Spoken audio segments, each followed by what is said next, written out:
on the auditions. Yeah. So what is the show again? Explain it. I want to know. All right, so Could Have Been Love is different from Could Have Been House. Could Have Been House is necessarily, it has something to do with the auditions. You know, we go to each city, do auditions. You know, if you have good music, if you have good talent, whatever, we put them all in the house. The best of the best get into the house for that season. So last year we did season 1. It's kind of like making the band back in the day, like where, you know, you're competing for money. You bring around celebrities. We had Snoop Dogg. We had all these different people. This year we've got a whole different setup. It's the same type vibe, but more celebrities. Everything, the risk is higher, more money. Yep. So that'll be season 2. Could Have Been Love is the first time we've ever done this. Could Have Been Love is necessarily has to do with You're me trying to find a woman. Yeah.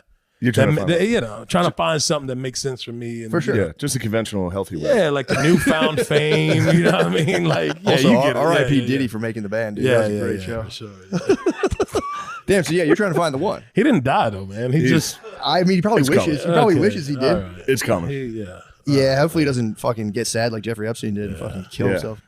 So you're just trying to find the one. They're gonna come on TV. Yeah, I think it's mainly about just me getting that connection with a girl, man, and you know, which is hard when you're. Are rich and you gonna famous. abstain though? You should mind fuck them and abstain the whole time. What is abstain? Don't fuck them. Oh, okay, yeah. Don't is that fuck what any. that means? Yeah. Yeah. I thought you were still saying Epstein. No. You said abstain. No, Which you're gonna is- keep it you chaste. Okay. This is bordering on. No, it's not. It has nothing to do with that at all. It actually, getting a nah, house- it doesn't. a house of women It's together? nothing like that. But everybody's over 21 for sure. Oh, For sure. okay. For sure. Yeah. Well, that sucks. What the? I'm not going to watch it. It kind of ruins the whole fucking Oh thing. man, I might not even need to do this So podcast. how would man. I need to get the fuck out of here. How would a girl like capture your heart? They're in the house. Yeah, you know, so how pretty would they much rise like above? we put them all in there, but we put them through different things. Like we brought celebrities to like see if they could go through each competition. So like one day we brought like Bobby Altoff, and then the next day they get to meet Young M.A. You know what I mean? So we have a lot of different celebrities in there that put them through the ringer of like, are you good enough for Druski? Are you here for the money? Because they also are competing for $50,000. Yeah. So it's not just about like my love and everything. We made a catch, you know, because we also want them to, you know, get compensated for their. How many of the women are challenge. white? Well, like That's a two or good three. question. 2 or 3. Out of 18, like 2 or 3. Yeah. Okay. All right. Yeah. I think 3. Yeah. That's good. Yeah. 1 is mixed. That's good. Yeah. Is that good enough for you? No, I was just What wondering the fuck? if the man? show is God about black damn. love or yeah, not. no, well, it's about a little bit. No, we actually have all races. Like we have a Mexican girl. We got a couple studs. got some Yeah, studs? yeah. It's a mixture of a lot of shit, man. Dude, have you been It's- following the reform? There's like a whole thing of reform studs on Instagram. Yeah, bro. But see, they're not all the same. Everybody, they have these things now where they're calling them like stems or femme or, you know, like, so it's like a stud feminine type mixture. Whoa. Yeah, they're not all just, it's not, I know back in the day, everybody's like, oh, that's a stud. Now they got these new titles. It's like, it has branched out. Damn, it's so damn. we had a mixture of a bunch, man. It was like picking through a So batch what of are the berries studs like with these chaos guys. agents? Like what are the studs going to Yeah, do? what are the studs? Nah, up the there? studs, some of them, like I said, there's like a new stud thing. They're where straight some- studs. stems. Yeah, they're kind of like, they still look for a man, maybe not for love, Just a friend. maybe more so, yeah, like kind of like a mentor. You know what I mean? You got a That's the mentor of vibe. studs. That's the vibe I get of it. I think it's more like a brother, like searching for a brother. But you know, I said even on the show, like, man, it's like I have no problem with him. You can share clothes with him and shit. So I think it works out for me somehow, some way. Yeah, it's a good show though. It'll be Although they can get activated and get on like a steal your girl mission. good. 'Cause they do pride themselves on Yeah, being and able to that's steal the any issue dude's we girl. had on the show, man. They a lot of them were trying to indulge in like getting with the regular girls, and I had to discipline them for that. Yeah, it was a whole How do you thing. keep your studs in line? Man, that's why. Yeah, we discipline them. Yeah, they go Do they have through their it. separate room? Yeah, they have their. Where are you putting them? We don't put them anywhere in the house. It's not like we're putting them. You gotta Yeah, put he's them trying in. to do the whole R. Kelly thing. Like, yeah, where do y'all put them? Nah, everybody had they got to choose their own rooms. We didn't put them anywhere. But it's a big house though, so it's you can only imagine it's 18 girls. So God. yeah. Damn. How long are you guys in there for? Hopefully forever. Full rest of hopefully Yeah. forever. Muslims kill a themselves full for week. that. A full week we were. You know in that? there. Huh? A lot of Muslims have killed themselves for Are you that exact serious? scenario. Are you really? Yeah, it's 72, but yes. God damn. It's a heaven. Yeah, I haven't heard of that. I don't know nothing. Really? About that. No. Yeah, you didn't know that? That's what they get promised. They literally get promised 72 virgins when they Yeah. like blow up a school bus. They're supposed to be greeted by 72 Wow. virgins too, Yeah, not just bad. like maybe fucked around a little bit, but like Yeah, virgins. no, that's And you lived it. well, okay. This podcast is a brand risk. This is a brand risk waiting to happen. No, Jesus we have fun Christ. here. We have fun. You can edit whatever. Fuck. Yeah. You tell us.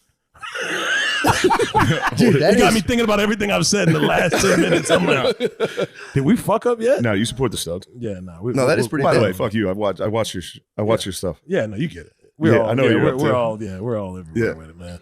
Nah, you know. Dude, that's But nah, I actually, yeah, nah, this show is gonna be dope, man. I Good. actually love this whole shit that we did. And it's owned by us, so it doesn't feel like anybody's telling us to do what they Yeah. want us to do. Like everything we have done comedically has always been from me or my team, you know. Our Yeah. voice. Yeah. So do you like? Is it true? Because I've heard in those like shows, you kind of ply the house with alcohol. You're gonna have like a lot of alcohol. Like, how are you gonna keep people? Are you just gonna? No, with us, nah. We had some sponsors. Like we had Happy Dad, we had Taylor Port, but we didn't really like do it like that because I think naturally the girls are catty, man. They naturally were just ready to fight Yeah, just true. because the cameras are around. Yeah. A lot of the girls just were doing it. Just we were like, yo, Yeah. what the fuck did you just fight her for? And she's like, oh, the bitch was talking over me. No point. There's no reason why you would just go and bat her in her face for no reason. So a lot of it, yeah, a lot of this shit was real and it just didn't make sense. I think, you know, with women, they want to be kind of like this new culture of like baddies, or you remember Bad Girls Club, that whole shit is like a thing. So yeah, with this show, you're gonna see a lot of that type of shit. For Nice. sure. Yeah. That would be awesome, man. What happened to Lemaire? Lemaire's done, dude. I think he thought about the baddies. The and got stud dog. destabilized. Yeah, he's headed back to his. Is this one of y'all's house? This is my house. Oh, this is your house. Yeah, Lemaire used to live here. Who? He just moved out. The guy that just went back to his The guy who back had to a his coughing. office, back the to dude the had a Beats coughing fit. laboratory, dude. That's where he used to. There's no furniture in that back room over there. No, we just had it cleared out. He was jacking off back there. I was in, I was in Philly for the last 5-6 months, and Lemaire just Why lived did y'all clear the whole room out? here. He made it his gaming room, and then lied to me about jacking off in there. He said he didn't jack off. I I only only did did it it once. He came just, clean. He said once. just once, dude. There's No, no, do no, give no, that no. nod, way, that's though, just Yeah, man. once. that's like when a It's cat just pees. a That's like when a nod cat he pees in the Yeah, basement. he It's going to cracked- pee again. You cracked the seal on that room. There's no way you were getting hard in there and walking back in. You're not walking outside. It was an amphibious mission. He'd probably swim across the In the pool. water. I had no idea you stayed here though, man. Yeah. I feel like all white comedians live here. I was just telling them that. Yeah. Tom Segura, you, Joe Rogan. Yeah, no taxes. What is the reason? Taxes. Well, I think there's a couple different places that have no taxes. Why here? They don't have comedy clubs like Oh, here. okay. Here you can do comedy every night of the week. Okay. Yeah, I think Versus, it's like, here- Tennessee and here, Florida. Yeah, Tennessee. Nashville could get it. Why They don't could you have open your that. own? You open your own? too? I don't know, maybe. Soon go. But they're I don't know. I'm not gonna build a comedy club. Yeah. Somebody else. Why people don't indulge in their money? Like you really didn't. This is like a regular house. Too. Yeah, it's like not an Airbnb nothing I like- just rented. You I just live fly in here. jets though, man. You can get a bigger house. Like damn, like that's a nice house though. I think I will. Nice crib. Thank you. Yeah, for sure. Yeah, this is all I need. I'm never here. Yeah, no, that's true. You don't really need too much either. Yeah. You don't buy any designer shit. You're not wearing No. that type of Yeah. bullshit. Yeah. Fucking holes in my sweatpants. Yeah. Why though, man? What are There you is not there buying? is something about if you like get into the lap But of what? luxury, No, you feel I just want dumb. to get to the bottom of it. Why? Because as a black guy, I want to know like. Dude, you have money. You got marks on your shoes. What? These are Both of good y'all shoes. just wear. They're not good Quality- shoes these are anymore, bro. quality shoes. What the fuck do you mean? These are not good shoes. You guys. What is the name of those? I have no idea. They have an M on it. Kahurus. Kahurus?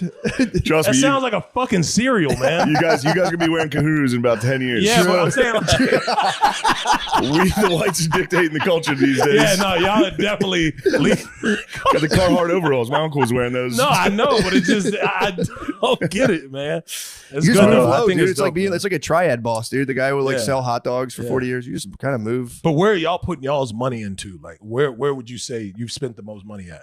Is it cars, Groceries. women, Yeah, Groceries. Grubhub. groceries? Yeah, Grubhub Chipotle. it's like $500 a week. That's good though, man. I just save good. it. I save it all, man. Yeah. Always ready for the fucking rug to get pulled out from under your feet. Yeah. What the fuck does that mean? Just have it all crumble, dude. Oh, okay, Yeah. okay. Can all come crashing down at any Yeah, moment. yeah. I was just curious because I never. No, that's Even with you, I always ask. No, I like, should wear nicer clothes. Yeah. So you don't even choose to do jets; they'll put you in the jet. And A lot of times, yeah. but you're not just doing it on leisure. Yeah. It's usually with the gig. With the show, that's in the contract. Yeah. Yeah. So you'll build that in intentionally. Yeah. Okay. So you like doing it. I do like doing that. All a right. lot. So yours That's is kind of like absolutely. You like to indulge in. Getting to and from the show. Yeah. That's it. That's it. Other than Yeah. that, you're not gonna see you at a fucking strip club throwing money No. and shit. Yeah. Not anymore. You Those used to. days are gone. That was your thing? No, I never really did that. Oh, okay. That's good. How do you indulge? What's your girlfriend must be here, huh? Yeah, I knew that. I always know when a girl's around somewhere. I'm like, yo, what are you doing, man? When I talk to you on the phone, you weren't talking like that. Druski, you shut the fuck up right now? Shut the fuck up. What are you doing? What are you doing? Yo, you're a completely different person right now, man. What are you doing, man? Okay. All right. Yeah, naked girls. Nah. Yeah. Naked girls dancing? No, I hate it. Nah, I Wish they'd all respect put that, the clothes man. on in those places. You're a humble dude, bro. How do you indulge? You also as well. Go ahead. Thank you, man. How do you indulge? What's your Man, I try not to do the same. Like I try to, spend a little here and there, but definitely not one of the guys that'll buy a bunch of cars or houses or nothing, spots, none of that shit. I like to invest back into whatever we're doing. Like even with the show that we're doing right now, like I like to spend my money there. Or even with auditions, like that shit's expensive to go city to city and try to do these auditions. People don't know that. And a lot of times when I show the production, like even my cameraman right here film, he'll take pictures of behind the scenes and people are like, what the fuck is that many people behind it? It's like a whole thing. So it's not easy doing that, but I like to spend my money in that way instead of, all that bullshit out. You want to know something wild? Yeah. I saw a fucking drone last night. Where? A drone? Yeah, one of the drones. What? You hear about Like the drones? alien? Yeah. No, I haven't heard about it. Saw it last night. You didn't hear about the drones in New Jersey? No. That's crazy. What You're just hearing what about news this? outlet was that on? Everything. Shade Room? Yeah, they were. Yo, they thought they were aliens. You see how the white guy? He's like, no, it's not on fucking Shade Room. Where did y'all? Where was that at? Right here. I saw it outside. There was a Last drone, night. like a real. A big fucking huge drone. For like an hour, it was flying, and then it would come around. It was doing the same lap over and over. It might have actually been. There might have been someone just watching you. Just like, oh, fuck. It was a real big fucking drone. What? And it was far. Like it was high. Do you feel like? Do you believe in all the alien shit? No, I just don't think anyone knows what the drones are. No one. I mean, if you've never heard of this story, I probably I've sound heard like of a fucking drones, maniac. like the fucking camera drone thing. Yeah, but there's drones right now that no one knows what they are, and the government won't tell us what they are. What? And they're like SUV-sized drones in the air. In the air. That's how big they are. But I'm Yeah, saying, does it fucking look huge. like a circle? Is it like the? No, it's like it kind of looks almost like a plane, but it's got lights everywhere. I'll show you. Damn, it's tricked out. Yeah, I need to see this. It's got the ground effects. Nah, that does sound interesting though. I've never seen. Is it? I mean, it's not that exciting, but there it is last night. It's far away. You got raw footage? Yeah. Bro, this is a fucking plane, nigga. No, it's not. I knew this was gonna happen. I was This is afraid. a fucking plane. I was afraid to Yo, tell I'm you guys. literally looking at it. This No, is no, a no. plane with red lights on. This might have been an Trust- emergency plane. Trust me, daddy. Yo. No. I see what you're saying though. Hold on. And it was just doing fucking. It was. Nah, Going it does here, look very and it would go different. there. It was literally just doing circles for as long as I was What out the there. fuck? You'd see it every like 20 So minutes. other people have seen this, and Yeah. nobody has said exactly what it was. No, senators are literally asking the government to tell us what it is, and they won't. Damn. Well, they know you're here. I'll tell you that. They got Whatever it is, they know that Shane Gillis is Can I peep in this that thing? house. Yeah.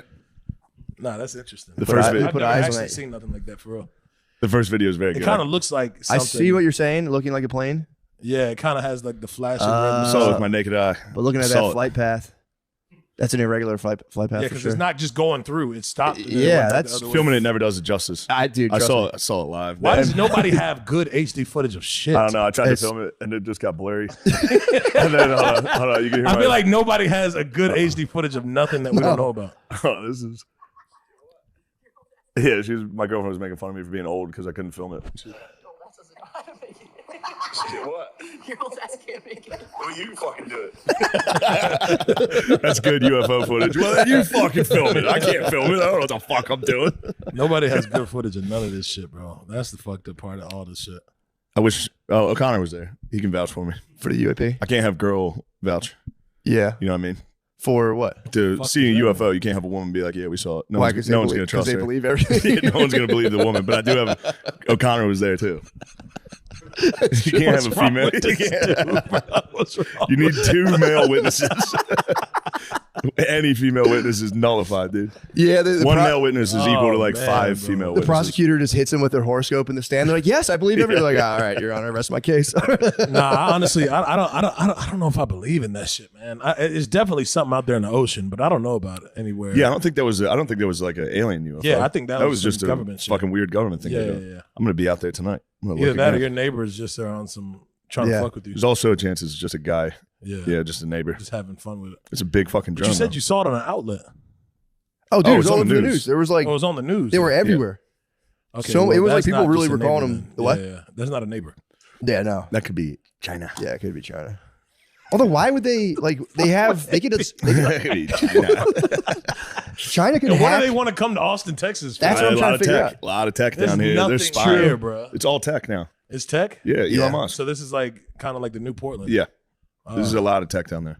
Yeah, led in the by city. Elon Musk. Dude, what'd you think about his pouring his heart out? Pouring his heart out like that. Yeah, did you see See that? Elon Musk hit a Did fucking. you even see the Nazi salute from Elon Musk? Oh yeah, I did see that. Yeah, that was And he that was claims tough he to was. defend, bro. He's like, I'm sending my heart to you, and he pounded his chest and then tossed his hand threw up. it out. Yeah. I mean, that is I either. think a lot of the shit he be doing, sometimes he be trolling too. You though. think that's yeah, a yeah. Because he's wild- heavy on Twitter and shit. He is. He's always like laughing at jokes on there. Yeah, and, yeah. Like, shit that AB posts. He's trying to do like the cack. Like the Cracker Yeah. of the Year awards and all that. He always laughs at shit like that. So I think he knows what he's doing. He's very funny. but tossing a fucking. Yeah, that was crazy though. That's not that much. That's not at even an a joke. inauguration. You can't do that that is at a crazy. political rally. And then being like, oh my God, enough with the Nazi stuff, dude. It's like, that was wild. That was a close one. Yeah. I'm usually quick to defend that one. Why didn't you go? I saw like I was. I went to the Notre Dame national championship.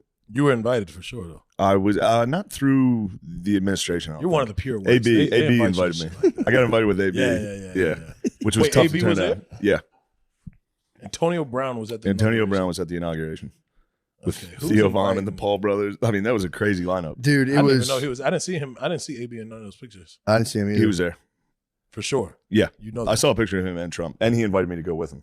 He took a picture with Trump. How is this not? I have not seen none of this. Shit. Yeah, I haven't seen it either. I saw the Paul No. brothers were there. I saw one of the. It was this black guy there doing an MLK speech. Oh yeah, And Trump's man. behind him, kind of fucking laughing. If you're a brother in America, that guy set us back right there. I don't know what. I don't know what he even put that accent on for. I don't know why. Yeah, it was a lot, man. That, So he hit like the old yeah, preacher he accent. just really it's like, damn, bro. What was he doing? He's like, we will have Panama it one was- day. well, you don't do it. You Sorry. don't. You're not allowed to do it. So we're allowed. That We're guy allowed. just leave that Trump's alone, back. man. We're allowed Let's to leave it do it alone, again. bro. Let's leave it alone. Just fuck it. Because after he that was just for clarification. it just doesn't feel right. It doesn't feel right when you went to go and do My that. bad. That's how we both naturally talk. Yeah. This is our radio voice right now. We've been code switching this whole Whenever time. we talk, we're like, yeah, I'd like some Chipotle. Could I get chicken bowl with rice? And he says, yeah, no problem, Shane. One day the portions will be bigger. It's just some Yeah, this is That's just how we definitely- talk this is definitely normally. a brand risk right here. This is not a brand risk. I It's just not a hope brand risk. we have a cease and desist letter. This is getting bad. Nah. Our lawyers are counter back with white boys crazy. It's crazy. Damn, Juicy, you're the man. Oh man. Can you do it? Can you do a good MLK? No, I just see. I'm gonna just leave that alone because that guy, he definitely, he set us back so bad that I don't even think we even need to impersonate MLK. I don't even know why that guy did that. And if you look at Trump and Elon Musk and everybody's face when he was doing it, it's just like It was crazy. It was. I don't know. It was why. almost as Yeah, crazy it didn't as make the other sense. salute. I mean, It was why- two yeah, they wildest. were like trying not to laugh. Yeah. It was almost like, bro, why are you doing? 'Cause it this is right funny. now? Yeah, it's like It's like, we know that's not how you talk. What are you Oh, doing? my God. Yeah, it was bad. It was bad. Who is that guy? Was he a pastor? Yeah. Yeah, I'm kind of. I didn't see that. I missed everything on the internet. yesterday. How do you Google that, by the way? Yeah, don't tell. Yeah. Yeah, that's not the best person to impersonate during an inauguration. Yeah, They could have just played a clip, I think. Would've- true. Yeah, I knew he was a reverend. What was he stoked on? Was he just like stoked on Trump or like? I think unity. Okay, that's what's up. Yeah. I mean, that's was you know, nice. that's good. Yeah, that's dope. It truly is though. If you're going to give a speech, Oh, well, that's good. Nobody had anything bad to say. Oh, wow. Yeah, no, that guy's good. Yeah, that's a good dude. he could have just been like, all right, For I'm him to not just gonna come do- in there for unity, that's That's actually Yeah. nice. And maybe he just got carried away. The spirit of the moment. He was just like, fuck it, I can't control Yeah. myself. yeah, and just yeah. let rip. I think Musk He got carried definitely away jumped too. Yeah, he saw Musk do a fucking Nazi salute. He's yeah, like, "Ah, I'm like, doing the all right. voice. Fuck this. Yeah. I'm gonna have fun too. Oh, it's the 40s and 50s again. Everybody's going back. Let's just do whatever we were doing. That was weird though, seeing like the Everybody was trying to get in their Everyone's back. going back in time. That's it. And then you saw the Paul brothers got into it with Theo Vaughn. Theo. I thought it was a joke at first, but Theo really Yeah, He hopped on. Classic bullying, dude. They X fucked up his and- chair and had him fall. Yeah, he was serious, bro. Yeah, man, you'd be embarrassed. Imagine falling Theo at the said it inauguration. didn't happen. Huh? Theo came back and said, "My bad." Turns Oh. out they didn't fuck with the chair. But was he trolling? Or I don't he think. I really think he thought was they serious. were? I have no idea. I didn't talk to him about it. I think Yeah. he seemed serious. Yeah. I was Theo's ready to one of those ride. guys you never really know sometimes. Yeah, right? you can't really tell, but that seemed serious. Yeah, he seemed. Yeah, because Yeah. why? Because it didn't seem like anything he was joking about. No, There was I'm no s- joke in none of the shit he was tweeting out. Unless he sells a fight with them. True. 'Cause he just goes and gets knocked out by the Paul brothers. I was ready to ride against the Paul brothers. Hey, that's one way he could be selling He that could- fight. maybe though. he Yeah, sells start just getting beefing knocked from out in a chair. couple months. That'd be so sick. Yeah. Yeah, falling through a chair out of anywhere is hell. But inauguration, that's That is funny to think about. Logan's the boxer, right? Or Jake Paul. No, Jake's. they both do it. Yeah. No, one fake fight. Like, Logan is like a WWF But yeah, guy. I think he did that after he did the Floyd when he was like, fuck. Yeah, this he shit. boxed Floyd Mayweather. Oh, he did? Yeah. Yeah. Oh, yeah, I get him He had a confused. big one with him. They What is- both boxed, but the younger brother's the one Still doing who it. Yeah. just beat the fuck out of Mike Tyson. So unnecessary. That was fucked up so too, bad. man. yeah, I that think was like sad, man. Yeah. They had Mike like butt naked in the locker room, just getting prepared. I think that serious was about Mike. it. Yeah. I think Mike was doing that. Yeah, no, that's what I said. Yeah. Yeah, they had Mike really, tweaking out. Yeah, true.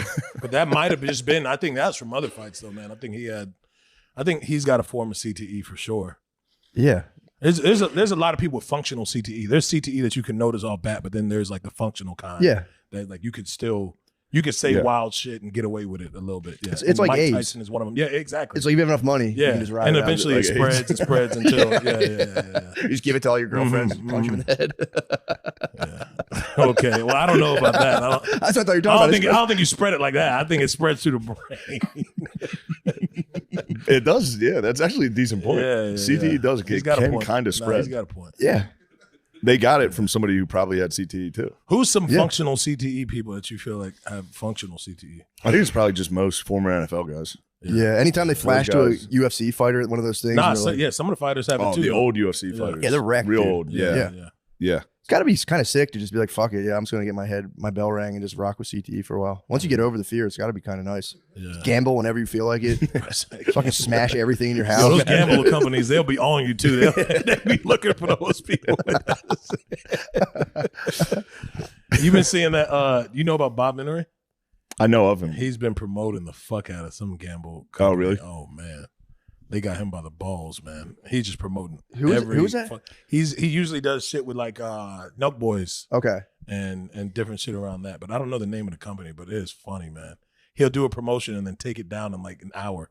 He'd be like, if you want to win free tickets, come out to a game with me and just have all this shit you got to do. And then he'd be like, fuck those people. I'm not doing that shit no more. This company is suck. You'd be like, what the fuck just happened, bro? You got all these people sign up in an hour. And then he's like, if you guys Never sign up, mind. I'm sorry. Tomorrow we'll do a different one. I'm like, yo, this is the worst Yeah. business I've ever seen in my life. But you know, those companies, they just like, they got money, man. Dude, tons it's of money. wild out here. Apparently, Yeah. they've been like killing it harder than anyone can imagine. Like Yeah, billions betting? of dollars out of the state of New Jersey alone. Yeah. Yeah, I didn't know that. Sagar and yeah. Jetty's big on that. The guy from Breaking Points Mhm. he was hipping me to the stats, and they're not good. Yeah, Dudes we are never constantly- had betting like this. I know. You had to go to Atlantic City or I don't think they were able to promote it back in the day. yeah, it was illegal. Yeah. They just made it legal. Now every single person gambles. Well, Yeah. after LeBron James started doing commercials, they're like, fuck. Was he? Yeah. He does one right now with Kevin Hart, I think. Oh yeah, that's right. Yeah. Damn, his deal just ended with China. Now he's doing gambling. I was mad at LeBron during the national title. Why? Oh, he was He was Ohio. he was in the box. Oh yeah. He I mean, put you a- had to know. Put a that they crown weren't on his gonna own win head. that, I was just though. You knew Notre Dame wasn't going to win that. I didn't think Notre Dame was going to win, but Yeah. First drive looked great good. season. You First gave her a drive was pep great. talk, though? I did. You did. Yeah. I'm not supposed to. Well, that talk. might have been the reason right there. That shit didn't happen. For What you. happened? No, just met the boys in the morning, gave them a little. How'd that little go? chat. I said It met was the incredible. boys I like think I'm he's a not supposed to coach. talk about it. Okay, Like okay, he's the okay. I think they actual want me to coach. kind True, of. true, true. But no, that was awesome. Mm. Yeah, got to meet Marcus Freeman before the game. Phil talked to him. It was nice. That's awesome. Phil made his way all the way back to the title after the week 2 heart attack. Huge. Beast. How'd you feel about the game? Did you feel all right with? I mean, it was. I knew it was. I was like 21-7. I was like, that's game. Yeah. And then it was Nah, close. they almost- I mean, they almost cut it made a though. They cut comeback. it to one Yeah, score yeah. with like 4 minutes, and then questionable decision to try to kick a field goal for no reason, down 16 or whatever. Yeah. But great season. We'll be back. For sure. We got to raise some money for the Irish now. No, they've got plenty of money, man. I'm gonna give them a little. Those guys. That's that's where all the money's going. That's where all the money's going. I'm going. Fuck my family. It's going straight to Notre Dame football. I was looking. Booster Clubs is eating, man. Yeah, I was looking at the confetti, watching Ohio State score, just sitting there going. I called my agent immediately. I was like, let's book a show and give all the money to Notre Dame. Notre Dame needs a champion. I woke up the next day like, fuck. Fuck, that's a lot of money. Fuck.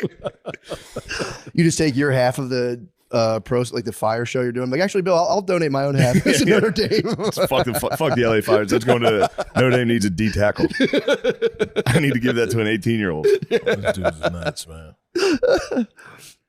I think y'all did something for the LA Fires. That's on Monday. Me and Burr are gonna do a show out there. Yeah. Yeah. Where's it at? Where's the show at? I don't know. In LA. I forget what it's called. The Will Turn? Yeah. Is that what it is? The Will They Turn? were talking about that when I was over there. Yeah, that'd be good. Yeah. I thought it was something for kids. I thought it was a like a fundraiser. What I'm doing? Yeah, I thought It's a fundraiser Yeah, for the Fires Okay, for LA. okay. Yeah, I think it's going towards Randy Quaid's mansion. Yeah. No, what's happening is all those rich people whose houses burnt down. Not that I'm like fuck them, Yeah, for but sure.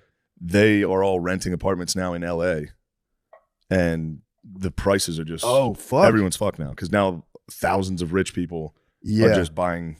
Came down everybody from else's. the hills and Yeah. they're just crushing it. And like landlords are calling people like, "Hey, get the fuck out of here." That's fucked. I got a guy who's gonna pay triple what you're paying. Ugh, And if people don't know the laws, they're just like, "Oh fuck, my landlord said I had to leave." that sucks. Yeah. So what the fuck are y'all talking about, man? The fires, the there's rich fires in LA. episode of Did After you, the you don't drone- know the fucking Did you hear drones. about it? No. That shit was a crazy situation for real. You know what's crazy? We had just eaten at that Nobu. I don't know if that shit burnt down. Yeah, I don't know anything about LA. Yeah, So they were telling me where Like shit was over there burning. in and I like was a like, Malibu area. They got Yeah. like a bunch of restaurants on the Yeesh. water. But I saw a lot of that shit burning down on that whole strip. Damn. Yeah, like the houses and everything. I don't know if Nobu or Soho might still be there. Mhm. Yeah. But you were there after the fire? Or right Nah, it before? was like 2 days before it started. Whoa. We were just there. was it fucking And then I windy? saw the videos of it, of somebody driving through that same area. Oh wow. And I was like, damn, this shit looks completely Jesus. like swept through it. But yeah, I don't know. I don't know what all got affected. Well, it was by weird too, because like you would look at the footage and there'd be one house left on the block, and it's like that'd be crazy to just come back and be like, oh fuck, Yeah, I did it. shit, all right, Hey, Yeah. I'll move back in. just move right Just gonna back be in. Chill. That's crazy. Yeah, you really just live fucked on up. fucking the moon. Could you? Yeah, imagine? true. Just Be the craters Martian. everywhere. You're just in a house. You'd be the Martian. That's crazy, man. That's fucked up, dude. I came Yeah, across it's fucked up that y'all laughing over there, I man. know, What y'all for real. doing, bro? That's not cool, man. This is Well, what they I do. got a fact Praying that's for gonna the sober the families room. and everybody, you know. Dude, I heard recently Yeah, man. 37%. This is gonna sober Praying us for up. the family. 37%. Oh, for real. You see, I'm trying to whisper into my really mic as he's talking. I don't think it's funny, praying but for the pray for family. the Nah, families. all jokes aside, I really don't find that none of that funny for real. For sure. No, but I'm doing a fundraiser. What are you doing to help? I was looking to come with y'all. That's why I brought it up. I wanted to. Good. And Let's I get you wanted out to there. involve myself. Hell with you yeah. guys' There you go. association. I mean, they Support would love anything it. y'all are doing to portray. No, he was in Atlanta when I was, and I was like, because I was going over to say what's up to the team before the game, and I was like, be nice to have Druski with me for the black players. Yeah. You know what I mean? Yeah. I walk in, you know, the O line was hyped to see me. True. So let's get the wideouts and DBs fired up. Let's get the running wide backs. receivers fired Let's up. get in the there. running backs and wideouts going a little. Here's Not the Druski. running backs. Yeah, let's get Druski. Yo, you're stupid as fuck. Linebackers and bro. O-line were flying. How do they look at The you? whites Like are ah. they got to know who you are though. The black players know. Yeah, they yeah, do. yeah. I was surprised. Yeah. Why though? They A little, know who yeah. it is. Yeah. I didn't think they'd get as hyped. I was like, I was going into it like, no one's gonna give a fuck. This is gonna be awkward. I walked in there like sick. Nah, they fuck with you, man. Everybody do. Shannon Sharp used to do that where he'd be like, I can't believe all these white people know about me. It's like, dude, you have one of the biggest shows on YouTube. What are you talking about? Yeah, his shit is jumping now. It's huge. Too. After that Cat Williams situation, he's Yeah. I think it's like at 90 million for that one episode. Yeah. What do you think he got paid from just that one episode? Just that. Dude, the sex tape was kind of sus though. That was like, Yeah, I don't know if that was how do you true go on either. Instagram Live on accident? Yeah, that doesn't happen. Yeah, and then he just promoted Not at all. boner pills. I don't. afterwards. I don't think I'm buying that either. I don't know. I don't know if that actually happened for. I mean, you know, more power to him if it was like a viral I feel like he one. would have went longer. What do you mean? If it was intentional, I think he would have went Yeah. longer. That was quick, dude. I didn't knows get everyone's to a see fast how one. it ended either though. It was quick. Well, yeah. 2 minutes. Yeah, but it could have. He was going hard though. He could have You set got it to think off. about it after. Yeah, he was going He was hard. growling. Yeah, good girl. I fucking think he had intense. some good girls in there. It was But intense. see, that's the thing about it. If he was growling and doing all that, at some point you're about to bust. If you're doing all that, Oh, because yeah. once you get in the mind, you're already there. Yeah. Yeah. The sounds. See, that's people don't talk about that enough. The sounds will get you. Fucking Yeah, a girl if can start makes one talking noise. right I go, now. shut the fuck up. Yeah. Okay, I don't. It's true. It's true. I told you not to make a fucking sound. I wear earplugs. I wear that shit guys wear when they land planes. I put that on. It's a mind thing, man. So that's why I feel like with his shit, it's like, yo, can you do that again? What do you usually say? Yeah, fuck it. The second is like, Shut the fuck don't up. come, don't come, don't come. I'm right there. You go, oh shit. Oh, should have said that bitch. Goddamn. Nah, I I'm feel gonna like come. because immediately after he promoted like these sex pills, so I don't know that could Yeah. have been a promotional thing, you know, It's a kind of good like way when to Snoop promote. Dogg said he was done smoking. Yeah, Came out with the fireless grill or whatever. yeah. Some of that company could have slid right in real quick though. I'm like, dude, promote us. Hey, man, Everyone's talking about you grunting on that lady. Who knows? You're right though. That shit was a quick hump. It was quick. Yeah. Yeah, but he could have He been was- in the middle of humping and set it off mid. No, you had Instagram Nah, you gotta Live. go through what somebody screen recorded everything you have to do to go live. That's what on I'm saying. Instagram. And it was like 7 different buttons you have to press. to Maybe make the it girl did it. Maybe the girl did it on his phone because there's no way he did that on accident. That's what I was saying originally. Because once you get He's to the old.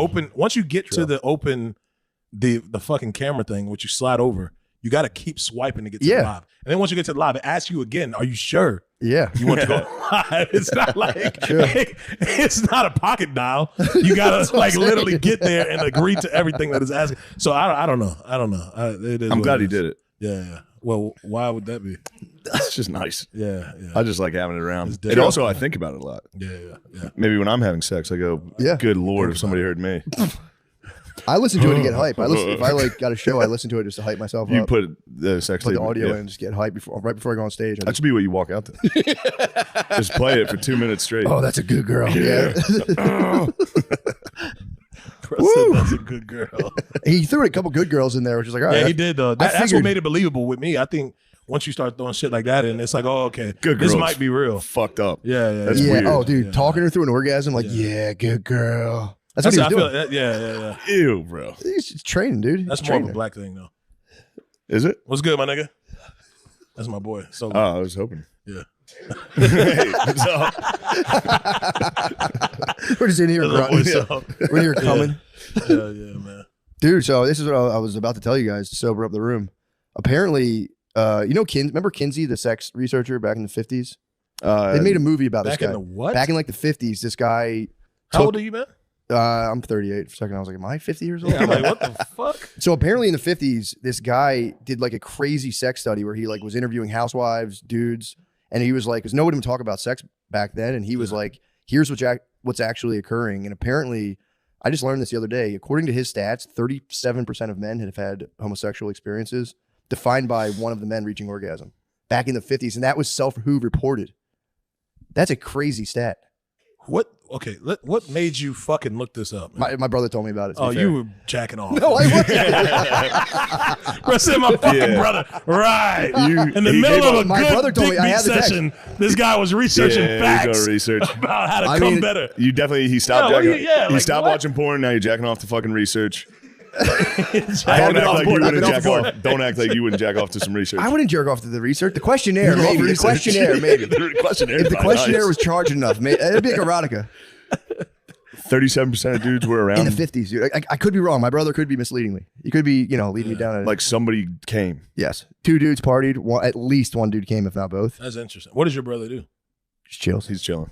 Oh, he's He not chills. even- He's not even working. He's off the grid, bro. He's off the grid. He's off the grid, man. Well, I understand why. He's doing research. I understand He's in why. the he has dungeon, bro. research. He's in the dungeon, bro. Yeah. But yeah, no, he just hit me with the fact. Bro now. It's said like, he's in the dungeon, Yeah, man. He's cooking up. Research on guys being gay in the 50s. dude, I mean, is that a fucked up It's fact? an insane If statistic. true, look, Google it, dude. Please produce this. Google. I want to know Yeah, if we my want to brother's fact check misleading his me. brother, man.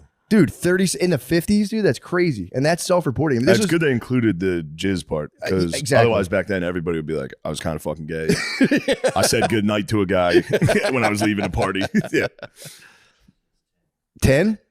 My brother's fluffing the numbers, bro. He's fluffing the 37 is numbers. crazy. Yeah, you need to Kinsey, call your look brother, up man. I want KINS. to talk to this guy. I'm gonna fuck. I gotta get some Yeah, clarification. call him. What's his name? Cal? Tom. Tom. Typical. I knew it was one of those 3-letter names. I'll put him on right now. Yeah, Let me call see if he that can guy, clarify. man. I want to talk to him. Oh shit! I don't know why I typed Thomas. Oh, fuck, Tom. Let's go. Let's get the clarification. Is he Dude, older or the younger brother? he's my older brother. Oh, okay. Yeah, well, that's very weird. He's the oldest. He's doing No. research. Second older. Oh, it was Tom. Fed's older than Tom? Yeah. I would have never guessed. K-Fed's older than Tom.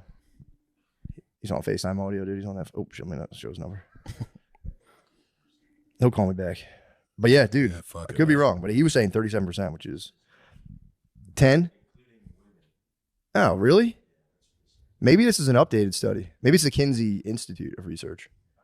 But here's my whole point. The reason I'm bringing this up, and this is the conclusion me and him reached independently.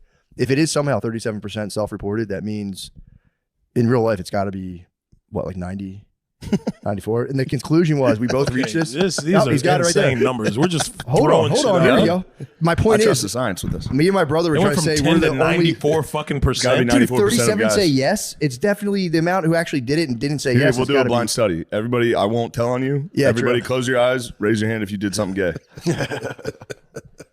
Close your eyes. I didn't close my eyes because I'm not fucking gay. Someone gets their I feel dick like if you grabbed. participate and close your eyes, I feel like you're a part of it if you close your eyes. So I'm not gonna close my fucking eyes. I'm not even gonna play half of the game My with you. point was, me and my brother were arguing at which one of us was the only. There's only. I know you did some Yeah, gay he closed shit. his eyes. You closed your eyes? But you said to close your eyes. I did, but if you participated in any way, that counts. You're part of the percentage. Fuck, dude, I closed my eyes so hard. The point was, me and my brother were suspecting we might both be the only straight dude actually in the world, the chosen one. Like the world's actually all gay, and me or my brother are the chosen one. I mean, We are Neo. I might be out. I've been in the room when dudes have jizzed. That's crazy. That doesn't count. It was straight, but That's what I'm saying. It's straight as hell. You guys were stoked on pussy. Okay. So it was like a train situation. Like, It's a white guy train. It's just a bunch of. it was a white guy Hold train. on. White yeah, I was dudes. gonna say, White yeah, it's dudes- a difference between a white guy train and a black guy train. White guy There is. trains are teenagers jerking off together in the same room without a girl. Well, that's weird. That's not a train at all. Usually, It's a white train. yeah, that's just for the fuck of it, for the fun, for shits and giggles. it's just porn. You just get porn and you're just fucking stoked. And You you're know, like, you yo, kids- toss Oh, it and up. like just being there. Your Like it's kids, the you know, movie theater. porn. You go to one kid's house who has a perverted dad. You go, bro, break out the stash. The boys need to party.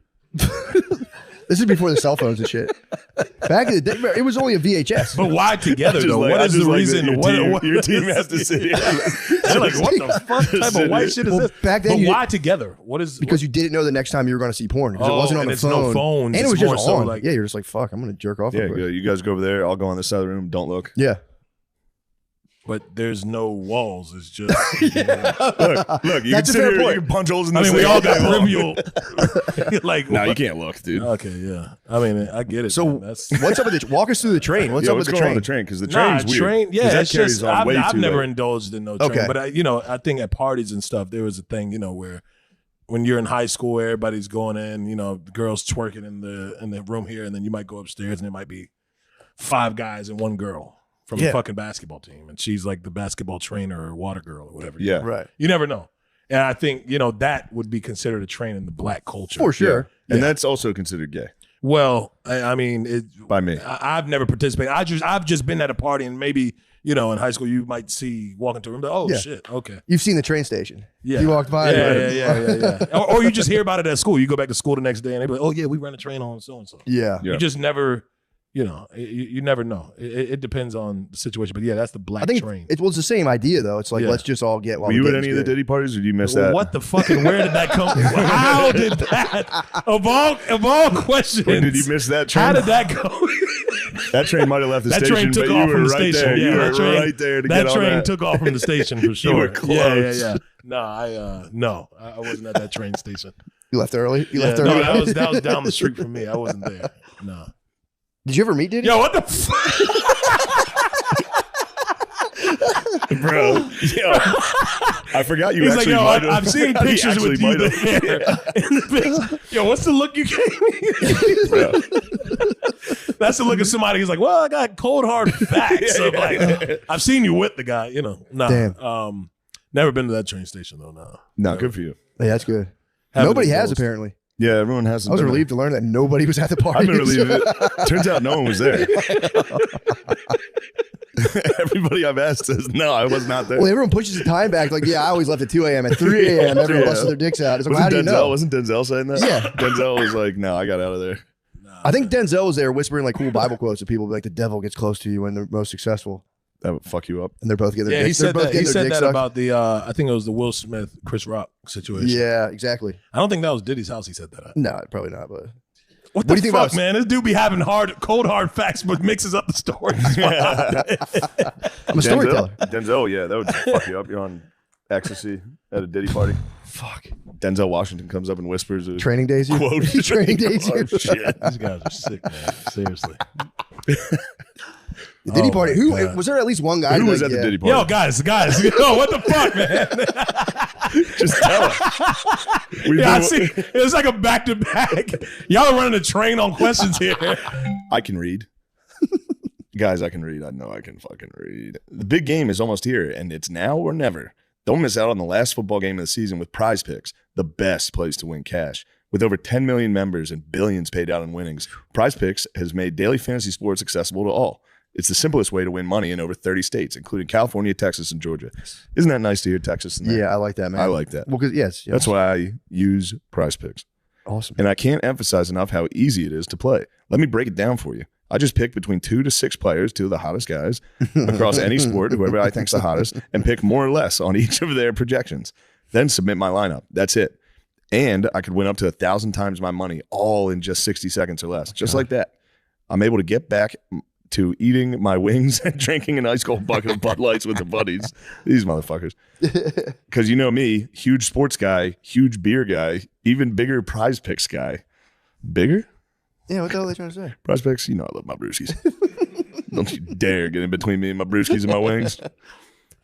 Join me in the fun. Combine up to 6 packs. Oh my god! Sorry, I don't think you meant to say that. Sorry, I mean combine up to 6 picks. Jesus Christ, guys! It changed my life. So, this is an ad or this is a Prize Picks intervention. I know. I'm deeply sorry, Yeah. bro. I've- Create your lineup and you can win up to 1,000 times your money instantly. Real players, real sports, real cash. The NFL playoffs and the rest of the NBA season are here. So there's plenty of time to play. And you don't want to miss out on the playoff specials. Join now because Prize Picks is giving away a free prize pick for the big game where a QB will only need to throw 1 yard to win. Holy What? shit. If you're correct on at least one more stat projection, you can win real cash. Download the Prize Picks app today and use code DRENCH. Get $50 instantly when you pay $5. That's code DRENCH on Prize Picks. You get $50 instantly when you play $5. You don't even need to win to receive $50 bonus. It's guaranteed. Prize Picks. Run your game. We're gonna Yeah, get carried away. We're back. We're back. Woo, baby. All right. Here we are. We'll put an ad there. Oh, sorry. We'll be back. Sorry about that. I shit my pants. Oh man. Damn, Druski, you were the man. So what else is going Nah, on? fuck out of here, man. We're not gonna flip it like that. Nah, yeah, man. We're not just gonna throw that shit around, say that, and then be like, "Oh man, you're the man, bro." Nah, we're not cutting from that and coming there. Fuck out of here. We're not gonna cut. What a cool story you just told Yeah, us. what a cool story That's you told crazy. us, man. You the man, bro. Make sure you edit that It's out. like that's worse than having it actually in there. Oh, fuck. Nah. The Wild Wild West. I don't know, man. There was the court testimony of that one producer who got like led along, and he said like he would try to like mix tracks, and Diddy would just fucking scoop his balls. Like he said that in court. That's what he claimed. That's legal document. That's But we've also That's talked about neither that. here nor there. That's fun. I That's know guys nothing having fun. about that. Yeah, Scooping balls is wasn't- fun. that's yeah. guys having fun. I That could agree. also have been. Diddy might have liked horseplay, He might and have- sometimes people take that the wrong way. That's true. That's not horseplay, by the way. That's I will that's say, not a nut check. Nut check is like a quick Yeah. fap. It's not. you don't ever walk up behind your boys and go, mm-hmm. Can't wait to party with you later. Yo, this is getting out of hand. You never go behind This is them and go, getting out of hand. Oh man. "You're a good girl. Nah, man. You're a good girl." Yeah, this probably isn't good. Yeah, no. Yeah, this now is- we're back. Yeah, we had to scratch all this shit. No, it's fun stuff. Huh? No, it's good. It's fun stuff. We definitely can take out. This is fun stuff. It's fun stuff. You'll be all right. There are serious allegations against him, but yeah, I would never. Yeah, no. He's Yeah. a innocent until proven guilty in my book. So we'll see what happens. Why you look at me after saying that? Like, just look at the fucking camera and say, Why- don't look at me. Dude. Yo, bro's looking at me and say, hey, here's what it is, right? Rule 1 of filming. I'm not gonna. You get it. You know it. It is what it is, ain't it? Hey man, that's your prerogative. Let's man. switch gears. Yeah. Let's switch gears. Yeah. Cassie. I'm kidding. Oh man. So what else? So yeah, I actually did want to walk through this with the house. Mm-hmm. Like, are you shy to like do like intimate acts with like around a camera crew or like how do you? Nah, I think with this show is like a different side of everything that I've ever done. You're being a little sweetie on the show. Yeah. Wait. Huh? You're being a sweetheart. Yeah. What's the different side? Yeah. Oh, just being sweet. You're being a little sweetie. We can't go from the last topic and just go there and start talking about sweetie. I'm switching gears. Yeah. This is a Let's switch completely gears different without topic. saying. All right, so it's But no, you, I think a ton of women in a house. Yeah. No. Totally different. But topic. I do show a different side on the show though, for sure. It's just it's not the CEO character that you may see on like Could Have Been Auditions. It's still hilarious. It's a great show, but it does have me getting serious with some of the girls and like trying to see what's going on. Yeah, This would be awesome. So, but to answer my question, how do you separate? No, for real. Like, if you got the camera crew there, do you like? Is that kind of? Nah, I've never fucked on camera. Okay, that's what I'm asking. Yeah, nah. I didn't fuck none of the girls in the house. Okay, Actually. so just like No, hand we- jobs and shit. No, we didn't do none of that shit. No. We I got you. No hand jobs in the show. yeah, no. There's absolutely no hand No jobs. hand jobs in the you beat entire off? season. No sexual nothing. The throughout whole season. Yeah, no, it's on YouTube. It's not. Oh, so people, I always thought those shows were like free for alls. No. They we never. The about most is chemistry. probably some kissing. All right, that's not bad. Yeah. That's pretty sick, actually. You kissed? You got to see a couple of. What was his name? Okay, see now. That's an attack. I'm joking about. No, it was some studs in there. So yeah, I understand. They prefer to be called that. All right. What? Yeah. Dude, you'd be legend if you wiped the stud on the show at the end of the premiere. You got to see For the man. finale? You have True. no idea. Yeah. True, yeah, but let me know. I mean, Yeah. fuck. I don't know what I'm talking about. My So wife let was- me know. Nah, I you gotta know, I watch know. it, man. You gotta. When's see it come the out? Episodes. February around Valentine's Day. Oh, We don't nice. got an exact date, but around that time, yeah. Are you going every episode at once? Or After we send a cease and desist for this episode being this episode will get taken down, but we could just air this part. just certain parts. We could have like a 3-minute podcast of us Yeah. going, Just when's it out?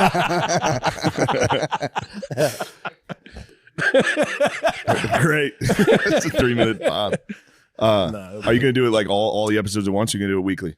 I think we'll do Every few days? Yeah, no, we'll do weekly for Yeah. sure. Just because last time we got a little carried away with editing. We didn't have a full team. We only had like one guy. Oh, shit. So it was like so stressful. That's for crazy. him. So we started doing bi-weekly. Then it went like a month by, and then the fans were confused. Like, what the fuck's going on? Yeah, Yeah. So that happens. I What's just next? watched, What's yeah, next what's on the going on? docket? just doing more shit, man. Just trying to. We have a Netflix show in the writers' room process right now. So we have that going on. Kudos to your show as well. Thank you. Ty's on there. Yeah. hell Thank you. yeah. Why didn't I've never seen your boy on there. This is my first He's show. in it. You Dude, can't I see him. dissolved You're into He's the too role. good of an Yeah, actor. I dissolved into the role. Most people don't even Yeah. know it was me. You blended. He's the blended cop. in. He's the cop on the show. Oh, you're the cop. Yeah. Oh, okay, so that's We'll come method in. acting. Yeah. You're doing a little bit. Yeah, okay. I didn't notice that. Nah, that's I've got to dig. No, deeper. for real. He My just has like, family he has like a didn't know it was me. mustache and a crew cut and a helmet and glasses. Yeah. That's People probably didn't why. know it was him. Yeah. Nah, that's dope, man. Yeah. You involved everybody around. Nah, that's Everyone's in what it. that's what we're trying to do. So yeah, we have some dope shit cooking up over there, and yeah, just doing more commercial shit, more shit. Like we have this shit with me, Kastanet, Kevin Hart. We're working on a movie right now. Oh, nice. With that, so yeah, we've got a lot of shit cooking up, man. That's it'll awesome. Be dope this year for sure.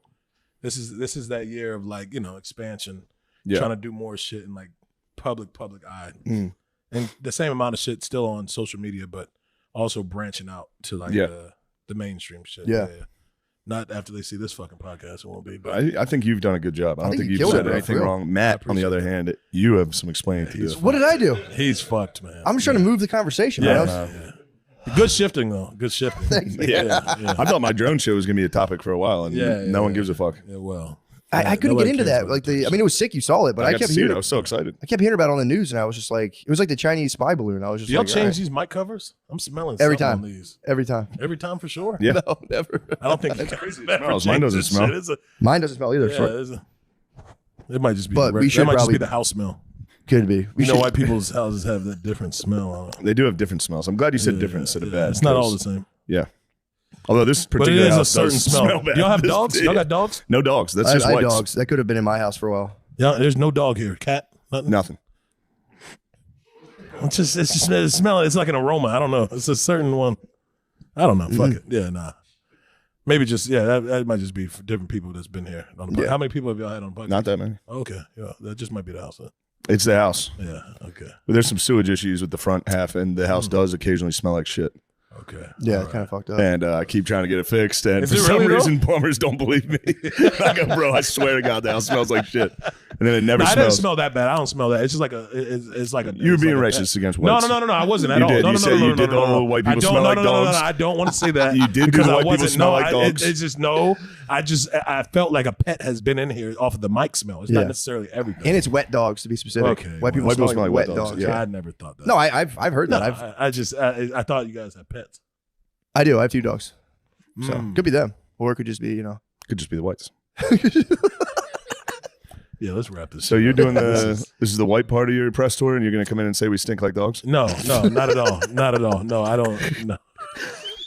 The mics trying to win? definitely have a smell, but I don't think the house. Does your mic smell like a wet dog?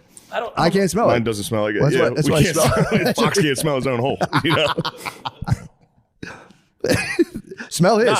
Yeah. Smell his. Let's trade. Oh yeah, this one does smell a little. Yeah, I said it is. Yours actually smells like a regular mic. Yeah. Yeah, this is totally scentless as well. Oh, did we give him the butt mic? The what? The what? Oh, the blue one's supposed to be for the. Oh, you got the butt mic.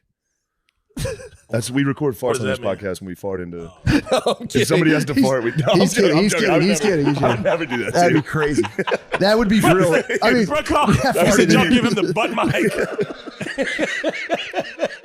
you would have every reason to be very, very Nah, upset. seriously. that'd be Yeah. so disrespectful. Nah, that's weird. That'd be so disrespectful. But no, we wouldn't do Nah, that. man, y'all are doing a lot of amazing shit, and I got to give y'all credit for sure. Thanks, man. First time meeting this guy. Thank Yeah. you, bro. Very cool. Thank you, man. Right back Yeah. at you. Yeah, for Shane sure. put me on your stuff. I was like, this is the best shit. Yeah, we I've ever watch seen. No, not we the watch best it all shit. the I don't time. think you said It's that. pretty fucking But awesome. yeah, well, No, it's it is. all right. It's We watched pretty the fucking auditions.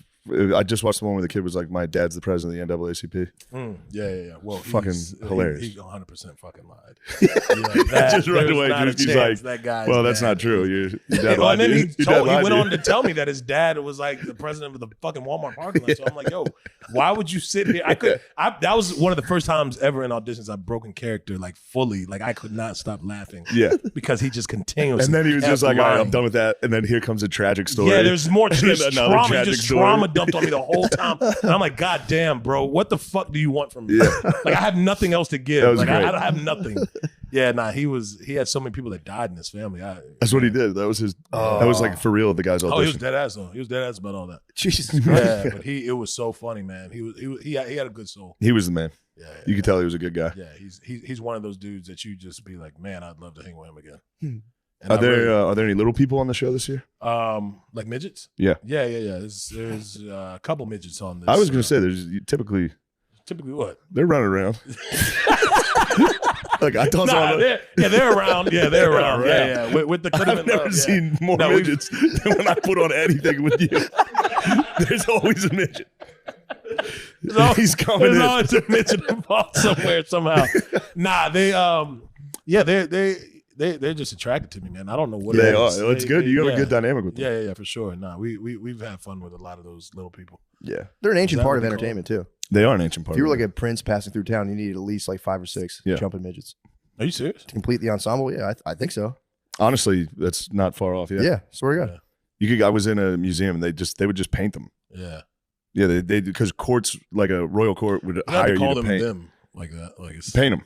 Paint the midgets. Yeah, Yeah, but imagine you're not a even them. You got to paint them. imagine being like a barbarian, like ransacking ruler. You're sacking the town. You just see like a midget under a bench. You're like, bro, get in here. Yeah, you toss you're him part of the squad now. caravan for sure. Like, let's ride. Okay, well, they're actual people, guys. I know, Yeah, But I'm They're saying, not just you know. objects. No, for of sure. course. Yeah. But I'm saying in the mindset of like a barbarian then. warlord. Yeah. Back Not then, now. Yeah, back then. Not now. Yeah, we don't treat them like that. No. No, but back then, you're part of the squad. You now. get it, right?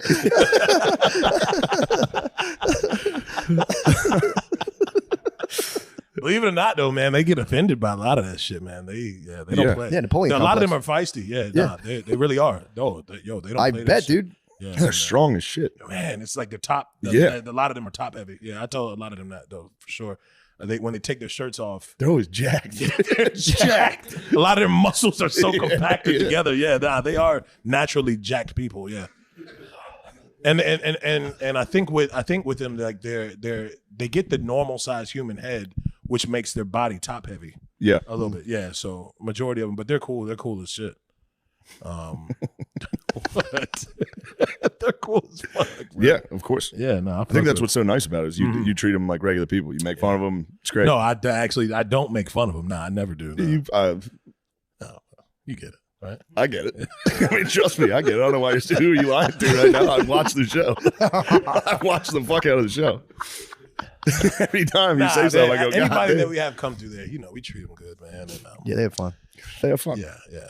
And we give them a lot of opportunity. That's the big thing with what we do. We try to give them more opportunity to gain money. And now, do you like get them an Uber home or do you fire them out of a giant cannon? I said, do you fly him out of a giant cannon? Yo, what the fuck? I'm just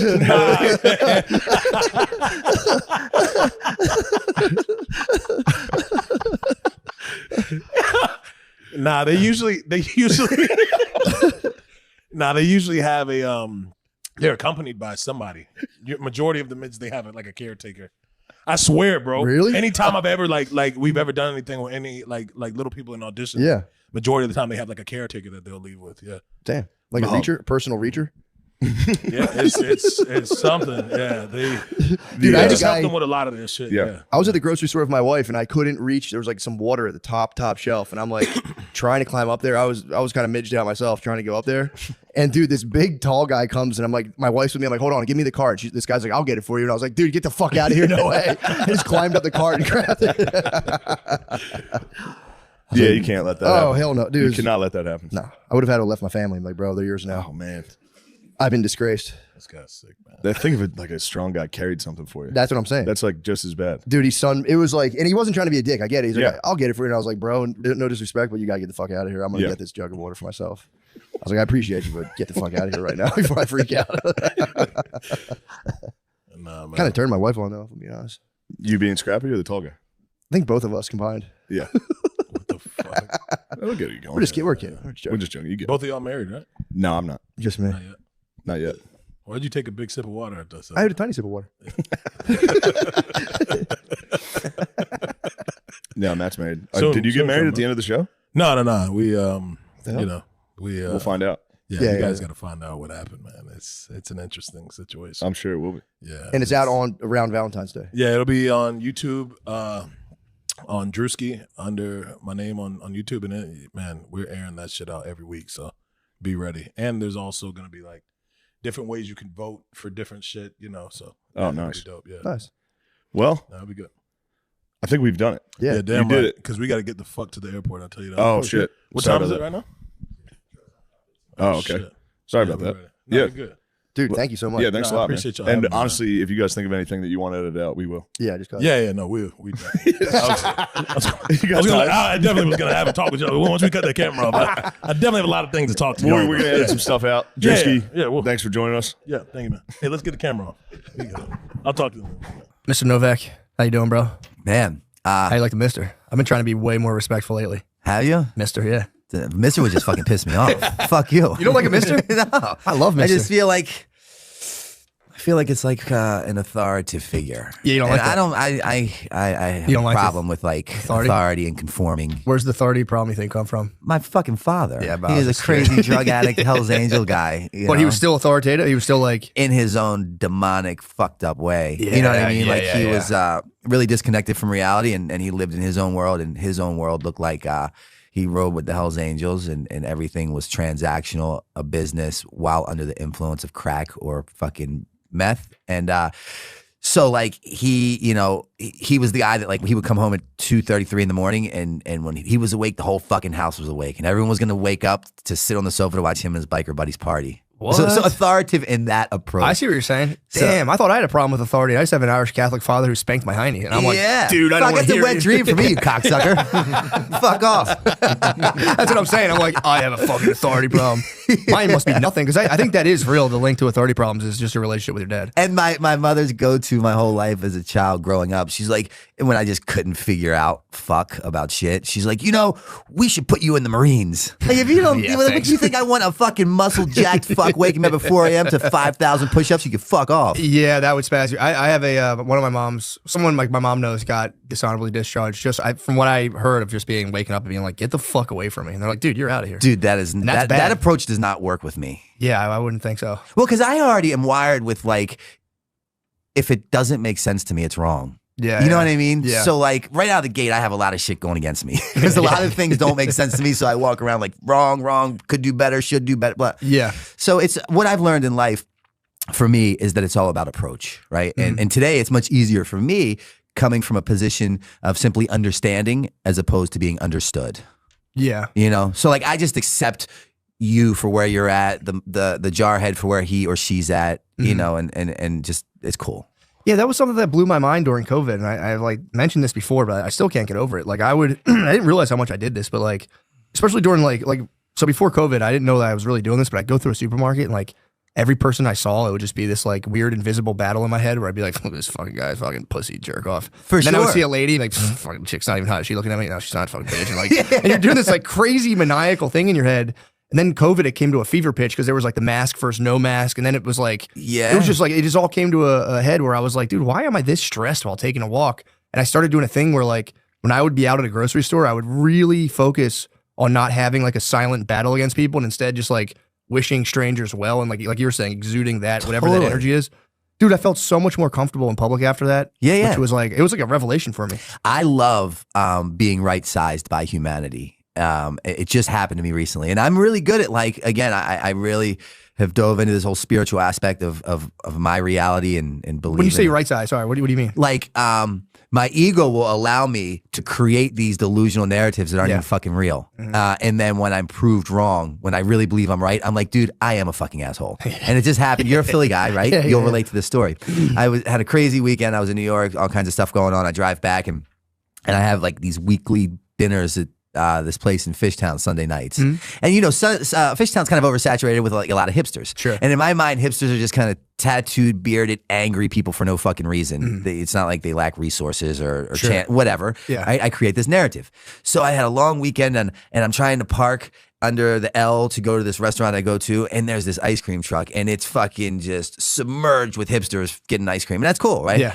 But as I'm doing this 3-point turn, someone I've actually like, oh, he's fucking pissed, dude. He's got a problem. So now I haven't even seen the person. I'm ready. And I'm like the most fucking passive aggressive. Like I cringe at the thought of confrontation. But if you caught me on the right time, I'm like, it's fucking on. Yeah, let's go. So as I'm parking, I see him, and it's a hipster with tattoos and a beard who I already have created an issue with, but I don't even know this person. Yeah. And he locks eyes with me as I'm hoping he would so we can fucking get to it. Yeah. And he goes, oh shit, you're so-and-so. And I'm like, yeah. And he goes, dude, I fucking love your work, man. And he had a camera in his hand, and he was taking portraits and stuff. He's like, can I get a photo of you? This is what I do. And I'm like, dude, fuck yes and fuck me, right? Because I walk around just like at times. Yeah. And that's what I mean by really enjoying being right-sized. Because I have a job sometimes that consists of knowing everything, right? And that places me in a lot of positions that I don't really like to enjoy. Yeah. When you say you have a job of what do you mean? Because like, for so long when I was caught up in addiction, right? When logical people who knew how to stay sober would suggest to me what I might want to do in order to save my life, I'd suggest why they should fuck off. Yeah. Because I know. I was too smart for my own goddamn good. Right. And then I got to this place where the pain became so unbearable. I was able to look back and recognize that like every common denominator in every one of my problems was me. Yeah. And maybe if I just get the fuck out of my way, I might stand a chance of living a better life. And what I do know is that I don't know. Because when I think that I know, there's no open mind. I am not teachable, and I'm definitely not willing to try anything that I don't agree with. Yeah. Which just sets me up for a fucking, all these terrible experiences. Yeah, take me back through that. So what was like, how did you, what's your story? Like, how did you get in that? Obviously you're saying like, family or, home life, not great. And then like, eventually to like, gaining a ton of notoriety? Like, what was that like for you going from like the beginning to like the thick of all that stuff? Well, it's a very interesting narrative and storyline, I believe. Because I come from Baltimore and you're obviously from Pennsylvania, so there's a lot of similarities at this table. But coming from that home life of a pretty chaotic household and a father who was pretty out of his fucking mind, I believe I was genetically predisposed to addiction or alcoholism, and that paired with the atmosphere I was brought up in, it just made sense. Yeah. But throughout that journey, I was blessed with a skateboard, and I fell in love with skateboarding, and another guy from Baltimore named Bucky Lasik. Yeah. Who I played him on Tony Hawk for sure. He's my fucking, he's the man. He's the legend. And he was from Baltimore, and he kind of recognized the talents I possessed. So he took me under his wing and got me sponsored by PAL. And that's where the skateboarding world took off. But then we would go to Cheapskates in Pennsylvania, the skate park. Was it Boards and Blades or what? Boards and Blades was later After? on, Okay, and right, that right. was right off Route 1 right there. I was a young boy at Boards and Blades, and you would Totally. see like Bam Yeah, and we Squad would come through, and skate I'd be there. like, oh, we filmed like some of fuck. the CKY shit there. Yeah. Like the stunts and stuff. Yeah. Naked Dave doing an ollie over the pyramid, and then Bam, I think kicking him or punching him or something like that. Yeah, that was always legendary. You guys would come. We were like 12. We'd be like, oh, dude, fuck. Yeah. Like trying to do one heel flip. Like, this fucking rules, dude. I'm gonna get sponsored. It's it. Pro board coming. Oh, it was As soon as I get this heel flip. Yeah, they're coming. Spitfire's coming for me, dude. Once I get this. Need a manager at this point. Too overwhelming. But nonetheless, so I meet Bam, and then we at that skate park called Cheapskates, which was clearly before your time. If Yeah, Boards and Blades was when you started. Yeah. And where was Cheapskates? I don't know. It was in Okay. Pennsylvania, and we Somewhere. would drive up. Right on. And Bam would always be there, and he wasn't sponsored at that point. Bucky and I were, and we were instantaneously became thick as thieves. Mm-hmm. And we'd practice for this one contest every year, which was the NSAs. They'd have in Bricktown, New Jersey. Okay. And either he would win or I'd win. And one year I didn't show up, and he was there, and he went to Bucky, and he's like, yo, Bucky, where's Novak? And Bucky's like, I think he's on heroin. And Bam, at such a young age, was like, well, what's that? Right? And not such a young age, like 12, 13. I was like 16, 17. But That's pretty young when still. you're consumed in like a nice, wholesome life that revolves around skateboarding and a good family, like you don't have conversations that consist of those words. Yeah, sure. So it was at that point that his career in skateboarding totally excelled and took off, and mine went to complete shit, and I chose to pursue a life of heroin and addiction. Fast forward some time later, I'm really sick one day. I can't come up with any money. But at this point, I wouldn't even acknowledge a skateboarder, right? It was like, it was the equivalent of like looking at the woman you let get away, the love of your life. Yeah. You're like, dude, if I just did a little, like, so it hurt me like that. Yeah. So I'd avoid skateboarding like the plague, but one day I was really sick and I couldn't come up with money. So I decided to go to the skate shop in Fells Point called Select. And I asked, when I get there to try to get some money, like, we're not going to give you money, but Bam was here yesterday with the Toy Machine team. And he asked if we ever saw you. We said no. And he said, well, if you do, give him my number. So he leaves his number. And a couple days later, I call and it was the number to Fairman's skate shop in town. Westchester. Yeah. And I called Fairman's, right? Timing is everything in life. I call Fairman's. It's not even his skate. It's not his house. It's Fairman's. I'm a homeless heroin addict. I pump in some change into the fucking payphone, right? And this change is like my lifeline, right? So I got my finger on the thing. Like if it don't answer, I don't get beat for the money. So I'm like, but Dave answers. He's like, yo, he was just here. He's next door at Kuma, which is the sushi restaurant in town. He's like, hold on, I'll go get him. So he goes and gets him, comes back, and then that night I'm on a Greyhound bus from Baltimore to Westchester.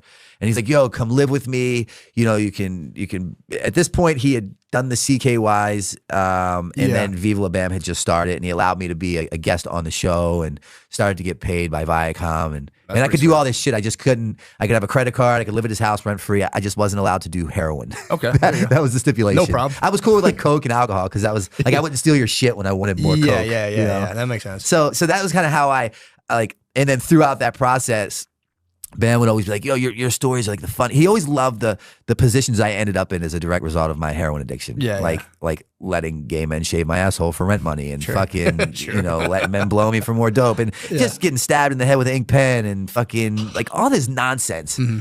So he's like, yo, you can live at the house. And now I'm starting to get appearances in Jackass. He's bringing me along and he kind of calls me like his walking television.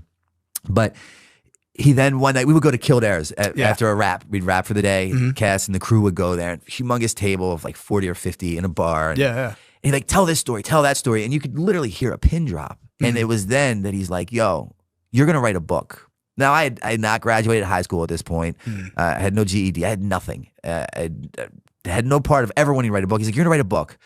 He gives me a notebook and a pen, and he goes, you're to carry this around all the time. He's like, I don't give a fuck if I don't even see you writing in it. You have to have it in your hand. The first time I don't see it in your hand, you're going back to Baltimore. Damn. So like the scales of justice were very equal there, easy to weigh out. Homeless in Baltimore, letting men blow me for heroin, or carry this fucking notebook and pen around and write my story. And still be on a TV show, drive a car, credit card, paid by Viacom, blah, blah, blah. And you were maintaining sobriety, like relative sobriety? No, not even close. So he would like, I never was allowed to do what I really wanted to do, which was opiates. Whether it was like Percocets or heroin, that was very frowned upon. And he made it very known to everyone in Westchester and the people we worked with to not give me any. So people listened. And, but nonetheless, and the second book that I wrote, Streets of Baltimore, really dives into this, the psychology of an addict or an alcoholic, because I knew that I'm being presented this golden ticket, right?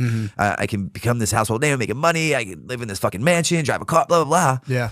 But I know that it's only a matter of time before the rug gets pulled out in front of me. Like, because I can't stop getting high. Yeah. So he's cool with the coke and the alcohol and they don't really understand addiction at that point. Sure, yeah.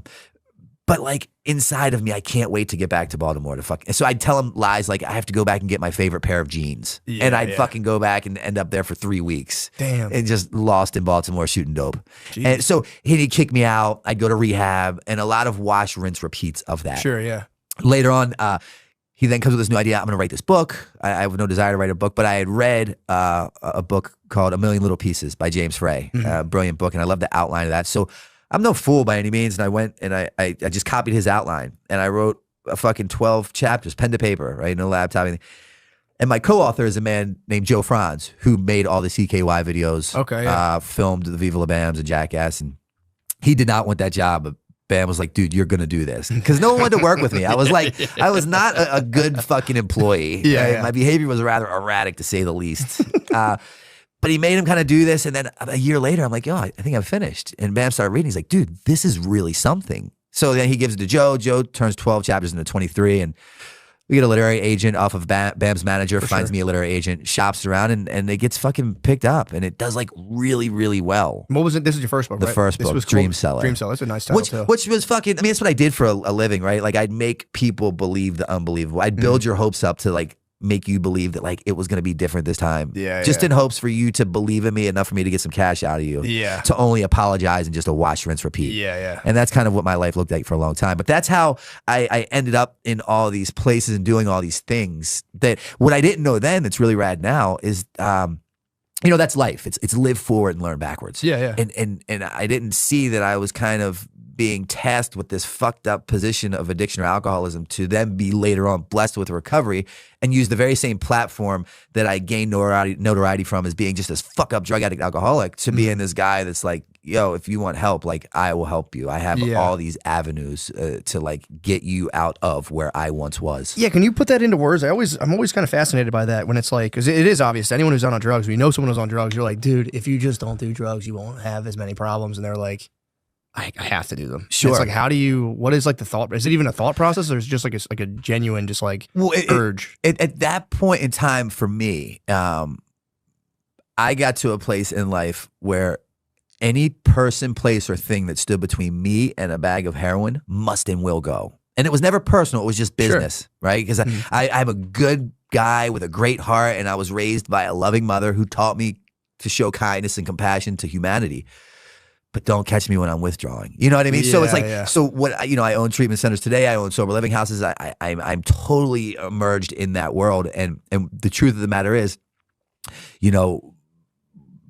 we are amazing people that have been diagnosed with a deadly disease that makes us make terrible decisions. That's the reality of it. Yeah. At least my story. Yeah. So you're saying like, I'm sorry, like the process of like, having, I guess, that urge versus like, like you said, in some way you kind of know like, yeah, this isn't going to go well. So I remember, but you just have to, I have to do it. Prime example, we were kind of getting into it a little bit before we got on. I had just done a year in George W. Hill Correctional Facility, right? They let me out New Year's Eve. I'm living in Westchester, and I have an amazing fiance at the time who's now my ex because they continue to get between me and drugs. So they have to fucking go. Yeah. and she's moved our home while I was incarcerated. She redecorated it, really tried to love my addiction out of me. And I wanted to be done with it. I really did. That night I was released, I called up one of my buddies who rode with the Pagans, who partied with us in Westchester, and he brought over some Percocet 30s and a couple Xanax. Now, I had been sober for a year up to this point. Yeah. And I'm on parole. Like, I know what the deal is if I fuck up. I find myself in Ryan's pub in Westchester because I live right down the street, and I told my chick, she'd watch me like a canine. I'm like, I just have to go up here to say hi to whatever. And I go, and I'm in the pub, and I'm sitting on the toilet, and the toilet paper dispensary is to my right. And I crush up 2 Percocet 30s and a half of Xanax. And I have it in my billfold, and I'm about to put it in my nose and sniff it. And I'm literally crying. I uncontrollably crying. I can't stop crying because I know that as soon as I do this, I'm going to begin that behavioral pattern that takes me where I don't want to go and makes me do things I don't want to do, but I can't control myself. Yeah. You know, like Yeah, there's that's a good there's explanation no of it. room for logic at that point. Jesus, man. And that's kind of what my day in, day out looked like for a long time. Yeah, that's a good explanation of it. Because I know it's not like a thing with like words. It's just kind of like you know, you also don't. And it's like it's pretty fucking rugged, man. I remember that night. I'm in the bathroom. I'm doing this, and I could hear people out in Ryan. You know where Ryan's is, and they're having a good time. They're waiting for the ball to drop. They're laughing. They're fucking playing. They're cheersing, and I'm in the stall just crying uncontrollably with a fucking rolled up bill up my nose, getting ready to sniff everything I love away. Oh, And that's what addiction is as a whole. But it didn't start that way, you know? Yeah. How did you end up starting to do heroin? Because that was like a big jump from like skating. Yeah. Just kinda, like, was it the pills first? It was the fucking hallmark progression, you know, the alcohol, the weed, stealing the herb from the dad, and then the blow, because he sold a lot of blow. And things just progressively got worse, but mine was genetic. So, you know, I have a mother who was a nuclear physicist. I have a brother who is an attorney who works in the White House. That's awesome. I have a sister who works in the hospital my mother ran, but they are by a different father. I'm the only one by my father. Got you. He was an addict and his father was an addict. Yeah. So I believe I was fucked from the gate. Yeah, that makes sense. The thing now is that it's like, you know, my poison has become my medicine, and like it's turned out to be the biggest blessing that's ever happened in my life. Yeah, that is the thing. I feel like addiction, it is like it's almost like a weird spiritual practice if you think about it. You just kind of like, rather than like meditating, you're just getting so fucking high all the time. Totally. Your life just collapses. And then now you have to really kind of, it gives people, I think, a deeper appreciation for life. If they make it through. That's my, and that's the thing, right? Because here's the reality. And this is why people are so just like frustrated with battling the disease of addiction. Statistics state, theoretical evidence dictates that I or anyone else that is sober are to be high or dead, right? Like the data collected, the analytics fucking from all over these studies that are given states that the majority of people die as opposed to find sobriety. Yeah. And I remember getting out of my last facility, and you know, Bam was always a constant theme throughout my life. And I stopped over and I saw him, and he's like, "What the fuck? What was different about number 13 treatment center? Why not 12 or 10 or 6 or 4 or 3?" He's like, "What did you have, like a meeting with God or something?" And I didn't say it to him because it's just too much for one to grasp. But in my mind, I'm like, yeah, I kind of did. Really? So and that's what I've heard before. Wasn't that what AA was founded on? The guy Bill and Bob went to like Carl Jung, and he was like, "Bro, either find God or you're toast." Yeah, in a way. So you know, I'm not religious. I don't particularly care for organized religion. Sure, but I'm insanely spiritual, and it's like, where's my spirituality if I judge your spirituality? So like acceptance is the answer to all in world for sure. But I didn't understand that. See, the truth of the matter is, and this is a blanket statement that I'll make for anyone that's in addiction or in recovery, is that we didn't get here because we took the short bus to school. Quite the contrary. We end up here because we're too smart for our own fucking good. And then I land in a seat of a 12-step meeting or a treatment center that literally has the ability to save my life, and I fuck around and outthink myself right out of it. Yeah. Right? Because recovery is one of those weird things that works so well, people stop fucking doing it. Yeah. Think about it. It's such a mind fuck. Yeah. Right? So what I didn't know is that like the last thing I tried was the first thing that worked, right? Because I was just too smart for my own good, and I wasn't quite willing to buy into the process. It worked great for you guys, but I'm a bit different. Yeah, right? That's everyone I've known. Totally. Like, I'm not one of those guys. Yeah, for sure. And at the end, when I was optionless, literally I was homeless, I was moneyless, I was friendless, I was carless, loveless, just that was me. I had no other choice but to buy into the process. And I didn't even want to do it then. I begrudgingly did it, but like, fuck it. I have the time and no one's expecting or requesting my fucking presence, so let's run it. And the craziest thing happened is it started to work. I experienced the 12 steps, and what happened throughout the 12 steps is I had a spiritual experience. And the definition of a spiritual experience is simply a psychic change, meaning that I, Brandon Novak, today no longer look at things the way I did then. Do you remember what kind of kicked that off exactly, or was it just kind of pain? Pain. I had to end up in a place where the pain was so fucking unbearable, right? Like to where my back was against the wall, and I had nothing else to do to get myself out of the position that I had created for myself. How long did that take? How long did that take of like doing heroin? Well, my overall resume with alcoholism and addiction was 22 years. Okay, wow. So, but the last 10 were really bad. Yeah. What did that look like in terms of like you're saying like the personal pain? Was it like obviously like there's probably physical discomfort and all that stuff, but like just like alienation from everyone you've ever known? Were you like kind of like kicking yourself over like how much better things could have went? Like what was like the real primer? All of the above. But what I didn't know then that I know now is that each one of my attempts at trying to find recovery were not failures. Despite me thinking they were, because like I would use in treatment, I'd get kicked out, I'd leave, I'd use the same day. And as any blessing happens to anyone, it happens unbeknownst to us, right? Like if I knew when and where a blessing was taking place and I was to report there to receive said blessing, I'd fuck that up, right? So like I had to be put in this place where these seeds were being planted unbeknownst to me. And then finally, on that day where the appropriate amount of pain was created, where it became so unbearable that I was finally willing to do what I had never been willing to do, which is become open-minded just long enough to pick that phone up, ask for help, and then the craziest thing ever, but fucking follow through with it. I started to see that like none of this was what I thought a failure. Like it all played its part when it was supposed to, so that finally when the opportunity met the appropriate time, an event was going to take place that was going to create this outcome unlike anything that I could wrap my feeble mind around. And I saw on my way into that last treatment center, like it's like the skies parted and I walked across the sea and everything they said made sense. And just like it hit me. And I knew that like, I get it. It makes sense now. Yeah. It all makes sense. And so you knew even just heading while on the way there, you're like just something flipped. Because they would be like, dude, I own facilities now, and my favorite thing is to run groups with my clients, and I can't get enough of that. And I'm like, who in here thinks that you're in here because of drugs and alcohol? And the majority of them raise their hands. And I'm like, you're all fucking wrong. That's not why we're here.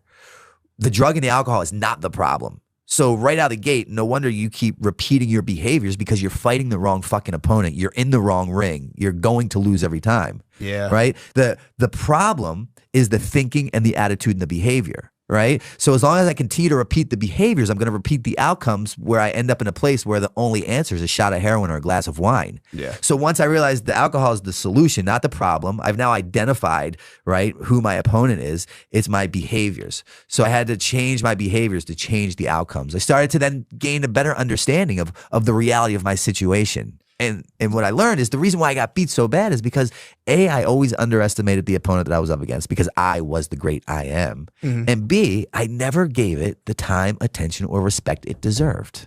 Yeah, and you're talking, when you say that, you mean like yourself basically? Or like, because it sounds to me like it's like you were saying, like, fucking heroin, fucking keep making me fucking do it. When in reality it is like, it's yourself. And nobody, even without drugs, nobody wants to admit that like they're a complete problem. Exactly. And again, this isn't just substitute the word drugs for whether your things porn, sex, food, shopping, gambling, fighting, fucking, whatever. Yeah. Right? These are the solutions to the problem. And you were talking about it during COVID, right? Prior to COVID, you'd walk around with all these narratives of these people. And then all of a sudden in COVID, and it made me think of it, we were kind of forced to be with ourselves, by ourselves, to look at ourselves, which is what we avoid by fucking fighting, betting, shopping. You know what I mean? And then I start to look at me, which is why I got high for so long, right? To escape the shitty reality I created for myself as a direct result of continuing to shoot dope. And then finally, when I got to a place where I could start looking at me, I realized that I'm the problem. Right? Yeah. There is no their part. And the longer I think that there is a their part as to why I'm this way, I'm just the victim. So now I'm going to drink because of my shitty life. And you would too if you had a life like mine. I'll justify why. Right? The brain is the fucking problem in every area of life. Yeah, dude, it does. It can fuck you up, man. It can really fuck you up. You can do anything and just be like, get something in your head like, oh, I'm not good enough. And you Totally. just And then it completely just spin out. snowballs. Yeah, it's kind of fucked up. It's insane. But if you're aware of it, then it's worth its weight in gold. Yeah, true. And now, like, the longer I stay sober, the more work that I do, it's amazing. What I do know is that I don't fucking know. And I don't take credit for any of this. Yeah, how long have you been sober for? Coming up on 10 years. Oh, nice. It's been a while. Yeah. And now all I do, I dumb my way into this shit. Yeah. And now I always say I came into like sobriety as a king and I worked my way up the ladder to become a humble servant. And the more people I help, the more I give away, the better my life is, the more I gain in return, which makes no sense. Yeah. Right? Like in any business transaction, if I give you something I have, I'm to walk away with less. In this weird, magical, spiritual world of recovery, anything that I give you, I'm walking away with more. Yeah, dude, that I remember that was like a weird shock for me when I went to school for social work for a while, a couple years ago. And I would get like inmates housing. That was like a thing I did for like one of the field placements. And then there was this one guy who was a fucking pain in my ass. He'd always like call me and just be like, you're not doing shit, blah, blah, blah. Sure. He was under the gun because they were going to take his kid, a bunch of shit if he didn't find appropriate housing. And I remember the day I found him a house, we were both in this place, and I called him up. And I was like, yo, dude, we got it. And we both were so happy. And I was like, that was such a funny, for something so dumb. I mean, it's a big deal. It's a house. But I remember like I won this like comedy contest, and I was like, this is it. And then I got the guy a house, and it was literally the same feeling. Again, it was the same exact feeling of like timing and opportunity meeting to create a beautiful outcome. But it is a weird thing. That was like a weird thing for me when I was like, oh, you can get just as happy for doing nice things for people as you can, like, achieving some sort of personal victory. Any monetary fucking victory. Exactly. And it's like, it is honestly, I would argue that like when you do something like awesome for a person, I think it feels better than if you just like kill it in some way with like a sales thing. Straight up. Yeah. And that's the thing. No matter how much, for me, what I did for the majority of my life is I just like rearranged the furniture on the Titanic right? For years. And I swore that this way was going to be the proper placement to make sure my ship doesn't sink. And I would always do that. And then I learned that like, it is what it is, right? Stop overcomplicating a simple process. And because the world kept right-sizing me. And I just I took me out of the equation. I thought less and just did more because I surrounded myself with like people who genuinely were also really good people that were just trying to make humanity a little bit better today than it was yesterday. Yeah, that is a nice thing. And it's one of those things too. It's one of those things I think people sneer at. They're like, making the world better. It's like, what the fuck else are you going to do, dude? Just be a dickhead all the time. But it's like, I feel bad for, personally, it's like, so you have, people, they go through, drug addiction. There's like this whole thing. It's like, everyone, when, I would imagine you're a drug addict, there's like a part of it, like everyone knows I'm an addict. People are talking shit on me, everyone, blah, blah, blah. But then almost like you reach a point where you're like, I don't give a fuck. And that's like a very freeing experience eventually. Whereas there's people who don't ever, fall into a deep drug addiction, but they never get to really face their own like self-defeating mental patterns. And then in a way, it's almost like the person, in my opinion, who goes through addiction and gets out of that ends up having, I think, a richer existence than if you never really have to face that or come like face to face with yourself and like really look at yourself. Because there's people who get 100%. Through life good on, on paper, but it's like, they're tortured. Absolutely. And it's like, I always thought it was like a shame. I couldn't agree with that sentiment anymore. That's a spot on fucking example. Because everyone I know who's in recovery is like, they're very open. There's like almost like you can tell. It's like, okay, this person really has turned a corner because it's like something switches and it's like, nobody really knows exactly what that is, but it really is the most consistent factor is having some sort of spiritual experience or like, like an awakening experience. Studies show that people that do what studies show that sober people that do what other sober people do in order to stay sober have better odds of staying sober. So like there's not a black and white one size fits all. And you can try another method or another avenue that could equate to the same result. But I got to a point where the stakes were way too high and I was tired of rolling the dice and I kind of wanted to start working smarter, not harder. So I just bought into what the group does in order to stay sober. But the funny thing was, and you said it, it's all a thinking problem, right? And I always have this alcoholic brain that lies to me, my own voice. And it always makes me believe the unbelievable. Yeah, and it creates these delusional narratives. And I walked around for years thinking that no one in this world knew that I had a problem but me. Oh, really? Yeah. Like I thought that I was kind of keeping it contained. Just enough to continue to enable my behaviors, which is getting high and justifying the outcomes. So that's crazy. You really didn't think people were like hip to you at all. Not nearly as much. So I didn't, right? I thought that no one in the world knew that I had a problem but me. And then when I finally bought into the process, what I learned is that everyone in the world knew that I had a problem but me. Yeah, that's right. I was the last person. Why? Because I possessed that job that consists of knowing everything. That's really funny. And I'm like, fuck. Right. And that's so funny. And that's what I again, right? I was ignorant to the process and the reality of my alcoholism because I lived off of justification and minimization and deflection, right? If only she didn't come home from work early, she wouldn't have found my needles on the table. Yeah. If only the parole officer's fucking husband would have banged her out, she would have been mad and gave me a piss test that fucking got me dirty and sentenced me to 6 months. Yeah, like all this it's nonsense. always other people's fault. Yeah. So finally, the craziest thing happened. I started to take accountability for my actions and started pointing the finger inward and realizing that, whoa, like it's me and my behaviors. And I started changing my behaviors and I started changing the outcomes. And I started to like the results I got. So it snowball affected into this. Yeah. It's just crossing that like threshold to even consider the possibility. It was so simple though. I missed it. I overlooked it. Yeah, dude, I think most people go their whole life without ever saying it. But dude, everyone says, what's the answer? What's the answer? What's the answer? If any of us had the answer, we would bottle that thing, we'd sell it, we'd be a billionaire a billion times over. True. I believe it's so simple as just helping one fucking person. Someone took the time to stop and help me. I, in turn, helped another. 2 turned into 4, 4 turned into 8, 8 turned into 16. Before you know it, you're changing the narrative, which is ultimately changing the outcome. It's so simple. Just slow down the process and help one person. Pardon the interruption. This may or may not be Sean Gardini speaking. And this may or may not be Sean Gardini on camera. Who is speaking and who is on camera is not important. I've come to tell you that Sean Gardini is doing stand-up comedy shows. The upcoming shows are in Cleveland, Ohio, December 8th, Buffalo, New York, December 10th, and Baltimore, Maryland, December 11th. Please come to those shows if you can. The tickets are at SeanGardini.com. Thank you. Hear me out here. I failed to promote my shows in the Irvine Improv, SoCal. I'm so fucking SoCal. I forgot to do the ads or make a flyer for the Irvine show. Oops, my bad. It's next weekend. Thanksgiving weekend, Friday, November 29th, Saturday, November 30th, 2 days, faux shows. Come out to motherfucking Irvine Improv. And I'll be honest, I'm not just saying this because I'm doing a show. I love Irvine. Irvine was the first place I went to in California.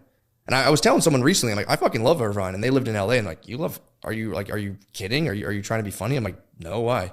And apparently everyone from LA just snubs Irvine. Like, I would never. Fuck you guys, dude. Irvine rules. LA's fucking bullshit. Irvine, we're talking Laguna Beach. We're talking motherfucking Newport Beach, conservative ass stronghold down there in SoCal, dude. Shit. Come out. I love Irvine. It's literally the first place I went to in California. I'm very excited to go there. I'm going to bring my whole motherfucking family. We're all going to do Thanksgiving out there. It's going to be sick. So Irvine Improv, Friday, November 29th, Saturday, November 30th. Let's go. Let's show these LA fucking pussies, dude, who's really fucking SoCal. They're not fucking SoCal. They're north of Irvine, bro. Yeah, so how did you get into the recovery homes? When did you start that? And like, what was that like? I had my get well job was washing dishes for $6 an hour in Levittown, Pennsylvania. Oh, nice. At a diner called Mary Ann's. At 38 years old, I'm busting suds in the back with a coworker who's fucking 14. Damn. My brain told me that, and this is after skating, jackass, fucking author. Yeah. My brain told me I should have, at the very least, been the president of the United States. And I'm fucking busting suds with Brian here for $6 an hour. Yeah, what was that like? Struggling. I had heard the word humility, and it sounded fucking cool, and it rolled off the tongue right, but try swallowing that fucking thing. I'm 38 right now, dude. If I had to bust a imagine suds. fucking you leaving here and going back to Levittown, Pennsylvania, to Mary Ann's Diner. Shout out to Rich, and they were great guys. And the owners, and busting suds for $6 an hour. Next to a 14-year-old. How long did you do that for? 1 year. That's long. That's And a decent time. I had no idea what my next move was going to be. Right? Because my qualifications didn't state that I had any special qualities. I know what you mean. You can't be like, yo, let me hop on a TV show real quick. Yeah. Or like, let me fucking, I don't own a computer.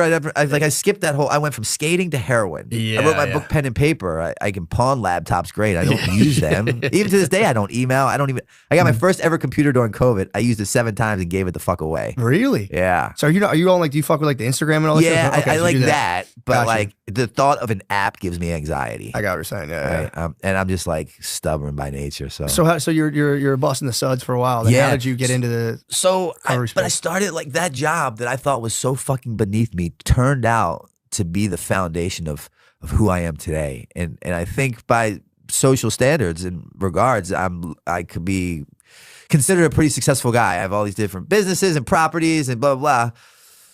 But It all came from washing dishes. I started to like show up early. I'd stay late. I took pride in washing these dishes. I called out one day in a whole year because of a snowstorm. Like those behaviors started to change. And my outcome started to change. I started to become self-sufficient. For the first time in my life, I was paying my own recovery house bill, $165 a week. I was buying my own groceries, my own cigarettes, not relying or depending on anyone. Yeah. I stopped like, and then what happened was someone asked me to speak at a candlelight vigil. A candlelight vigil for someone who had passed away, and because the 12-step program AA, it's anonymous, so you don't know really what's going on there. But when I spoke at that candlelit vigil for people who had lost their lives, someone like had filmed it, and it started making its rounds on social media. And then an organization reached out to me, and they're like, "Would you like to come speak at our facility in Florida?" And I'm like, "Sure." And they put me up at the W in Fort Lauderdale in the penthouse, and I'm like, "What the fuck? Are they gonna like ask me for a donation?" I wash dishes, and they had come up with this whole design. Right? Again, the blessings taking place unbeknownst to me. If I knew any of this was gonna happen, I'd fuck it up royally. Sure, yeah. And they had put together this whole plan and presented it to me, and I'm like, dude, I didn't even know this world existed that I live in today. And it just kind of gave way, and I bought into what they would say, and in those meetings they'd say like, in order to keep what you have, you have to give it away. And sure, yeah. This is cliche as shit. And I vowed to myself that when I was in a position financially, I was going to recreate that sober living house I lived in. That's cool. And do for others what it had done for me. So literally on my 5th year anniversary, I opened up in Wilmington, Delaware, my very first men's sober living house called Novak's House with 10 beds. And that has since turned into 7 houses for men and women in Wilmington, Delaware with 75 beds. And I fucking travel the world, and I have generous friends or just strangers that want to give back, and they occasionally stroke a check, and they provide money that I have in the scholarship fund. And my mission is to provide a bed for anyone in need of sober living after completing a treatment center. I refuse to let price be a deterrent as to why someone can't get help. And then, unfortunately, the demand was met. I kept fucking expanding, and I really wished that wasn't the case, and these didn't even exist. Sure. And I'm like, dude, I can help more, and I can be better. So then I created Redemption Addiction Treatment Center in Wilmington, Delaware. Well, in Newport. Okay, yeah, that's right next to it. Down there, yeah. And it's an outpatient facility where people come during the day, 5 days a week, or nighttime groups. And I always tell people I'm on par to create like a David Koresh Waco, Texas compound vibe, minus the gun and the fucking religion. But I want to create this place where people feel like they want to be a part, right? It's all deliverance. Like I started this podcast. It's all with how you present something to me, right? So what I try to do is to create this whole fucking environment that people want to be a part at, as opposed to feeling like they have to. Yeah, what was your? Did you have any like when you went to any treatment centers? Did you have ones that you felt like? Because you hear some people like, "Oh, that place is a fucking scam. They're just fucking taking my money." Like, did you have any places you thought were just like churning people in and out, or do you think that's just people's like perception of the place? I think it's just opinion based. I think it's people's perception. Yeah. The treatment center that I ultimately got sober in, people would be like, "You'll never get sober there." It cost me $2 to get into. It was a Catholic Charities program in Baltimore, and if you looked out, you weren't allowed to look out the blinds, because if you looked out, they were literally serving dope and coke and crack on the corner. Oh, Jesus. It was like a bottom of the barrel kind of joint. Yeah. But I believe it takes what it takes until it takes, and who are you or I to say what it will be for it to take? That makes sense. It's between you and the maker of whatever you choose to fucking call it. Because it's not like once you get to this appropriate program, they give you this secret pill for the cool kids. It's fucking recycled rhetoric that you hear in all the facilities. Yeah, it's like, fuck. Yeah, that does make sense. I believe the perfect treatment center is whichever one you get sober in. Yeah. And I didn't have a say. Like, I didn't get to pick my sober date. True. Again, that was a blessing. Yeah, like they gave you the right massage. Yeah, and the place was finally kinda chill. they fucking gave me a happy ending with a massage, and they played my favorite song. That might turn me around. And I come God, and here we are. I'm the spiritual fucking guru. Fuck your way into recovery. That's not the deal. Yeah, true. I wish. There is a very unsexy element to it where you're saying like, yeah, you can be in like a place that people think sucks really Straight badly. up. It really is a wholly internal process. I'm a firm believer you can get sober in a fucking pub sitting on a bar stool with a bottle of Jack in front of you if you're ready. Yeah, Straight up. What do you think about like the California sobriety people do, where it's like I'm California sober, I'll like drink and smoke weed and shit, and like, dude, I did this TMZ thing. They did a special recently with Matthew Perry. Oh yeah. I read his book, brilliant book by the way. Whole newfound respect for that man. Rest in peace to him. But they were doing this hour-long documentary, Harvey and them, and they reached out and they wanted me to weigh in on it, and they asked me the same question. And the truth of the matter is, I'd be really ignorant if I sat here and pretended to possess the answer of like how to live a perfect life with coming up on 10 years sober. That's like, my mother'd be like, fuck you, asshole. You should have did it your whole life, you idiot. Yeah. So like, all I know is my narrative because it worked for me. I'm never going to tell anybody what you should or should not do. I believe with California Sober, with MAT, Suboxone, Subutex, Vivitrol, Methadone, if it provides you a life that you believe is worth waking up and getting out of bed for every morning without the thought of wanting to kill yourself, I'll fucking drive you to the dispensary. Who, you know what I mean? Like, fuck me for thinking that I have the answer. I just have my narrative. So what I always say is that when I'm kind of giving a talk or working with clients, if you can find more similarities than differences, it might make sense to pay attention. Yeah. But if not, that's cool too. Yeah. Right? Because everyone at the end of the day, you're entitled to your own process. You were entitled to have that realization during COVID of like being a fucking asshole to strangers that did nothing to you. Sure. And if I would have robbed you of that process, you might not have come to the conclusion that you have today where just being kind is the right way. Yeah. So looking back, if anyone would have robbed me of one less fucking sleepless night I caused my mother or pain that I made everyone endure, like I might not be here today. Yeah, that makes sense. So Yeah, it's kind of a personal yeah timeline for everybody. for sure. And it's like, and I'm not saying that my way is the right way. It's just my fucking way. Yeah. You know? Because I know that's a big battle. When I was in social work school, there's like people who are like, it's called like harm reduction versus people who are like, nothing, you better knock all that I'm shit a big the fuck harm off. reduction guy. Yeah, and at the end of the day, it's like, who the fuck, like, that's between them and their higher power. Yeah. Like, all of a sudden, I believe I'm God and I can predict what your fucking best outcome will be for your life and your situation. Fuck. Yeah, true. And I'm a spiritual guy. And if I'm a spiritual guy, like I say I am, where's my spirituality if I judge your spirituality? Yeah. Right? So, like,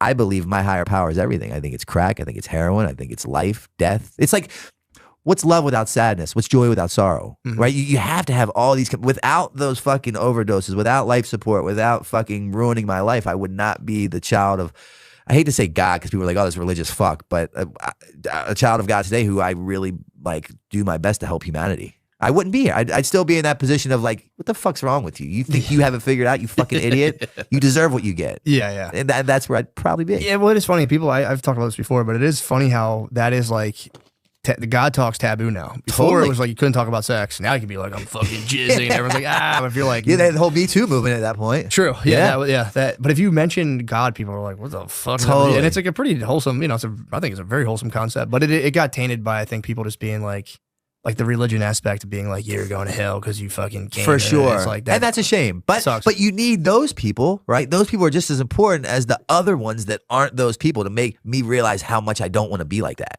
Because without those people, I'll turn into that person. Yeah. Because I don't have like a warning sign or like like who I don't. I need the bad to remind me what I don't want to become. So I practice good. Yeah, and I wonder if it's gonna like, because even like religions, like concepts of God, like go through waves where it's like we used to think it was like fucking fire, and now we are like there was like the mythological hero of like there's these entities in the sky that we can like be like, hey, please help us. That'll like change everything, and then like that like around like an organized like testament of like this is the guy who came down from heaven and Amnita. So now I wonder if it is going to regroup in like some different conception that people universally buy into, or if it'll just be like a fractured thing forever. The older I get at 45, I see that things just evolve, but then just come back around. Yeah, I was looking on the plane the other day, and there's this chick who has, as you see, these new things are like the big headphones. Apple Pros. Where like your mom used to have it back in the 80s. Yeah. And no one's doing the AirPods anymore. It's Yeah. just like Miami Vice, like fucking color schemes and chicks wearing baggy ass jeans have now come back. I know, So yeah, it's that's like, kinda weird. just live long enough and you'll realize that like shit's not that heavy. Yeah. And it's going to be okay. And the fact of the matter is you don't really have much say so in any of it anyways. Yeah. For me, that's what I do. And I just kind of remain like, I don't know what I remained. It just depends on when you ask me. No, that's true. So, and then, I'm curious too. So you were doing the Viva La Bam stuff and all that stuff fell out. Like what happened with all of like all the people from Jackass? You guys all still talk, or like where did like, was there like a big falling out, or like what happened? Nah, I mean, everyone's good. I was just with Steve-O in LA a couple weeks ago. Yeah, he's kind of doing his thing. He's killing it. Pontius, I love him. I speak with him, and those two guys I probably speak to more regularly than the most. Bam is battling his own demons, and unfortunately because of that, we seem to be in two different places where there's just not a lot in common at the moment. For sure, so we don't really just pick up the phone and chat. I think if I had to make a prediction of what would kind of connect us again, it would probably be skateboarding. That's cool. That's always been the common bond and theme throughout our relationship. Do you still skateboard? Yeah, but Nice. for my mental health now, obviously Really? not like as like Yeah, you just do it for fun. Yeah, I try That's to cool. carve out time to like just get in a van and go with the homies and film and just like shut everything off. That's kind of tight. And other like Brandon Turner, shout out to Brandon Turner. He's on the West Coast, fucking killing it. He's a sober guy. A lot of skaters have become sober and they're kind of doing their own thing with recovery. And I was talking to him yesterday and we're gonna fly out. I'm gonna fly out there. And kind of we're working on a project together possibly. And you know, so oddly enough, the ones that we used to party and run with and fucking go crazy with have now found like this new way of life. It's really attractive, and we join forces to just kind of hopefully promote a healthy way of living. Yeah, it is funny, especially if you think about the origins of like Jackass was like the possibly unhealthiest, most insane way of living possible, and it was so fucking fun to watch. It was awesome, but it is funny to come full circle and be like, now we've all actually chilled out immensely. And dude, Steve-O is like so fucking sober. There was a point in time where I thought about asking him to be my sponsor, and I'm like, dude, I don't know if I want to get like that sober. Yeah, like he's like a shout out to him, but he's like someone that motivates me. But he's like, you know what I mean? He's authentically like what you see is what you get, and who he is who he is, and it does not waver no matter where or what he's doing. It's brilliant. Yeah, it's pretty cool, man. And it's also one of those things like, sobriety, again, if you're just kind of kicking around, you're going out to get drinks every Sunday, you don't necessarily have, like let's say like a problem quote. Yeah. It is one of those things that I think when you're, drinking a lot or like partying, it's like, it almost seems alien. But it like, if you really like strip it down from like, take substances out of it, I always thought it's a really like it's cool for a person to be able to remain with their thoughts in their own state of consciousness rather than, if you constantly escape it. It's like, all right, I'm gonna get stoned, all right, I'm gonna get that. And you're constantly jumping out. But I think it is a serious like sign of mental strength to like, and people do like sober October, which that must be kind of funny when like the whole world's like, we're gonna be sober for 1 month. You're like, all right, but I've seen me do that, so like, fuck yeah, I'm all about it. True. But it's gotta be funny in like 10 years, like, oh, I'm glad you're having fun. For sure. There is something I think that is like, especially the older you get, it's like, it does take mental strength to like sit with yourself, not being able to kind of leave your consciousness like a little bit by, doing like, oh, I want to get a little high, I want to do this, blah, blah, blah. Totally. And I think it's a genuine virtue that I think gets skipped over. People are kind of like, yeah, dude, fuck, I'm gonna have a couple beers, fuck that. Like people kind of dismiss it a lot, especially when you're drinking. But I always thought it was like it's hard to do. It's like, it's very hard to do. And it takes like, when you can't kind of jump out of yourself for a little bit, it forces you to work through, the kind of, whatever, broken gears in your head. I make a point to let people know that in my programs, right? Because the people that I'm working with, they're coming in, they have a week, they have 2 weeks, they have 4 days, they have 1 day, and they're sitting in there and they're feeling like they're not enough. They could be doing more. They should be further along. And I'm like, look, what you're doing, the majority of society is not. Who wants to strip away their escape routes to be forced to look at themselves, right? With themselves, by themselves, without having any drink or drug to escape the terrible reality that you've created as a result of your addiction and man up and fucking walk through it. I'm like, I will walk with you people. You people are the ones that I want on my team right now. Like at fucking over 10 years and you are the people that I fuck with, right? Like, and there's a lot to be said with that because I don't just give my time to anybody. Sure, yeah. So it's like, I really make it a point because I know in early sobriety, it's like those week, 5 days, 30 days, 60 days, it's like of sobriety. It's like a bipolar roller coaster ride from hell. Yeah, right? You can be above heaven high. The wind can blow wrong. You're like below hell low. Trying to figure what the fuck just happened. So it's important to give people the credit of it takes a lot of work to end up in that position for fucking 2 days sober. Yeah. So it's and I always say it takes so much longer to get 2 days sober than it will to get 2 years sober. Yeah. Because you're just sitting there looking at the clock and you're like, yeah, should I not? Can I not? Should I say fuck it and just do it? Should I not do it? You're still consumed with the actual drink or drug. You're just not partaking at that moment. Yeah. And to make it through that, to address all these ailments and start to look at you without an escape, that's fucking big boy shit. Yeah, it sucks. And most people don't do it. Yeah, I know. And that's okay. I need those people that don't do it to show me why I really need to keep doing it. For sure, yeah. Right? It's all perspective because they told me in treatment if I changed my perception, I could change my world. Yeah. And I bought into that shit. And believe it or not, they were fucking right. Yeah. No, it's pretty sick, man. I'm happy for you, man. That's awesome. Yeah. It's like I'm stoked. I'm grateful. But who really is like my mother, my friends, my employees, the police, the probation, the parole officers, the judges. Life has become a better place to be in with my sobriety, not only for me but for other people. Yeah, and I always like you were saying, the service thing's big because especially when you're like, if you're in even with or without drugs, if you're just like living a negative existence, you're usually convinced like in order to conquer my own negative existence. I have to achieve at some level that just somehow like shuts all this down and people will realize and they'll like me. Whereas like in recovery, it's like, or you can just like help people. Yeah. And it gets the same thing. Like if you're like lonely, it's like, well, rather than trying to be the man, just go volunteer. Yeah. And you'll get that. Like, it's like a quick route into kind of like a nice social existence. And everyone just is like, no, I have to conquer the world. Yeah. It's like, too no, easy. It's too simple. Exactly. It's really fun. I always thought that was kind of funny. It's like, it's a simple fucking approach for an overcomplicated thinker. Yeah. Yeah. And that's why I say smart people generally have a hard time getting it. Yeah. You know, I had to dumb my way into this position. And that was through me being beaten into a state of reasonableness as a direct result of my behaviors. But it doesn't have to get that way, right? Like one of my business partners, I met him in treatment. It was his first attempt ever at getting sober. And he's remained sober. Really? He You know? just was like, fuck it up. So it's like, and that's the frustrating thing. Most people are like, well, why can't my level get it at number 1? Why does he have to get to 13 like you? There's no black and white. It's such an individualized process. And if you look at the statistics, it's very sad because it states that you're not going to win. Yeah, But I'm here to fucking say, like, you fuck can. that. Yeah. Like, not only am I going to win, I'm going to fucking kill it. I'm going to own it, and it's going to turn into be my biggest blessing. Yeah. And if I can do it, so the fuck can you. There's nothing different between us except for what I was willing to do. Yeah. I mean, Wow. and I'm sure that's got to be like, it's really rewarding too. Like you were saying, having the groups and like seeing like even a couple people kind of take off. Because I guess if you really look at the recovery homes, is like, if this doesn't work for me, this whole place is bullshit. Or it'd be like, dude, For sure. Yeah, someone's got to do something. What is it? Is like the opiate with overdoses going down? Are they still going up? Or like, I'm not a big stats guy. I don't look at numbers. I just kind of fucking remain ignorant to it and live in my own world. yeah. Which Well, you is don't great, hear about but it as much anymore. It like dominated everything for a while. After COVID, alcohol became a big thing. Oh yeah. Yeah. So I have a lot of alcoholics in my facility now. Gotcha. And then meth's making a pretty big. Yeah, meth made Big it. push. Wow, come back. A lot of people got off heroin or fentanyl with meth. Yeah, You know? I've known people who have like off the heroin, meth comes into the picture, and they're like, "Damn, I'm actually super productive." And then,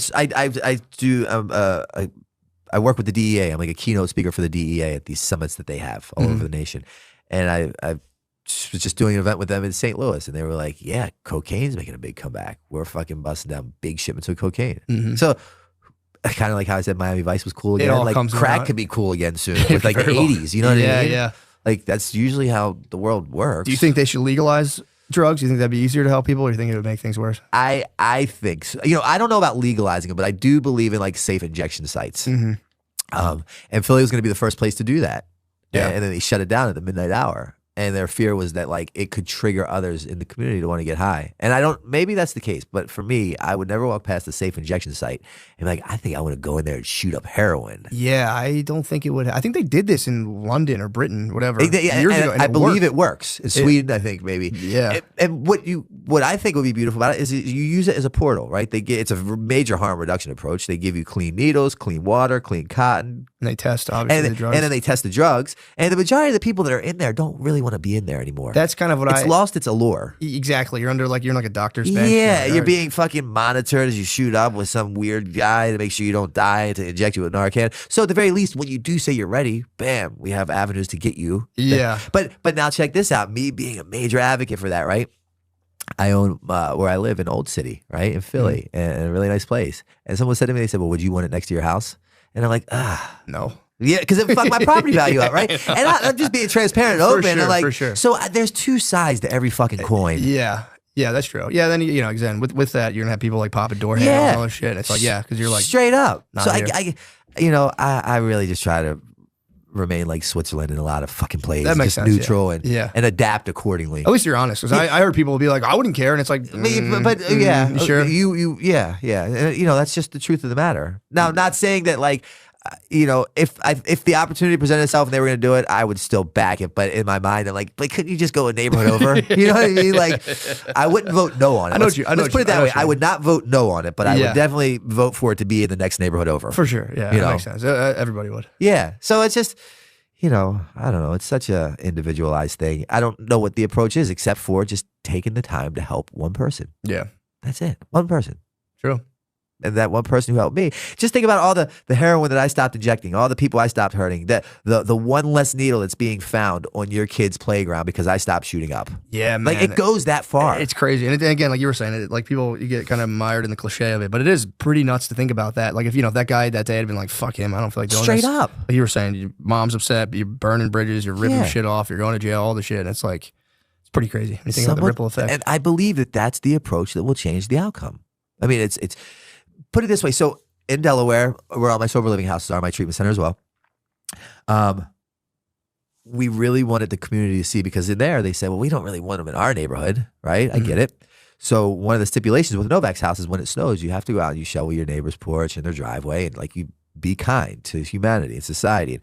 And then that was working, and it snowball affected into the guys and women living in Novak's house. They started getting jobs within the community. That's cool. And then the people who owned the businesses that started hiring the Novak's house clients, they saw something different in them. Same thing that happened to me. I'd show up to work early. I'd stay late. I took pride in washing dishes. They're like, where are you? What's, because they aren't, it's just different. And they're like, where are you from? What's the backstory? Like, oh, we live in this place called Novak's house. It's a sober house. And what the business owners within the community did on their own, I wish I could take credit for this, is they created a private Facebook page called Novak's House Hires. And if any of these businesses need employees, they put a post up that goes to the Novak's house only. And then if any of the Novak's house people need a job, they put their resume or what their qualifications are. That's cool. Because like they're seeing the good that they're creating through the ethics and behaviors. And like it's taking on a whole life of its own. Right. So like it snowball effects, then it opens the window for people wanting to hire people in recovery, where before it was taboo, it was shied away from. You don't do that. They'll rob you. They'll lie to you. They'll steal from you. I'm here to prove that that's not the fucking reality. Nice. Of man. all of, but like. For sure. I know what you're saying. Yeah, it can be done. But, the old saying is if you haven't been ripped off in AA, you're not helping enough newcomers. So it's like. No, that makes sense. But that's fucking awesome, man. Yeah. And again, I'm not creative enough or intelligent enough to create that. It's just me stepping out and letting the process play out.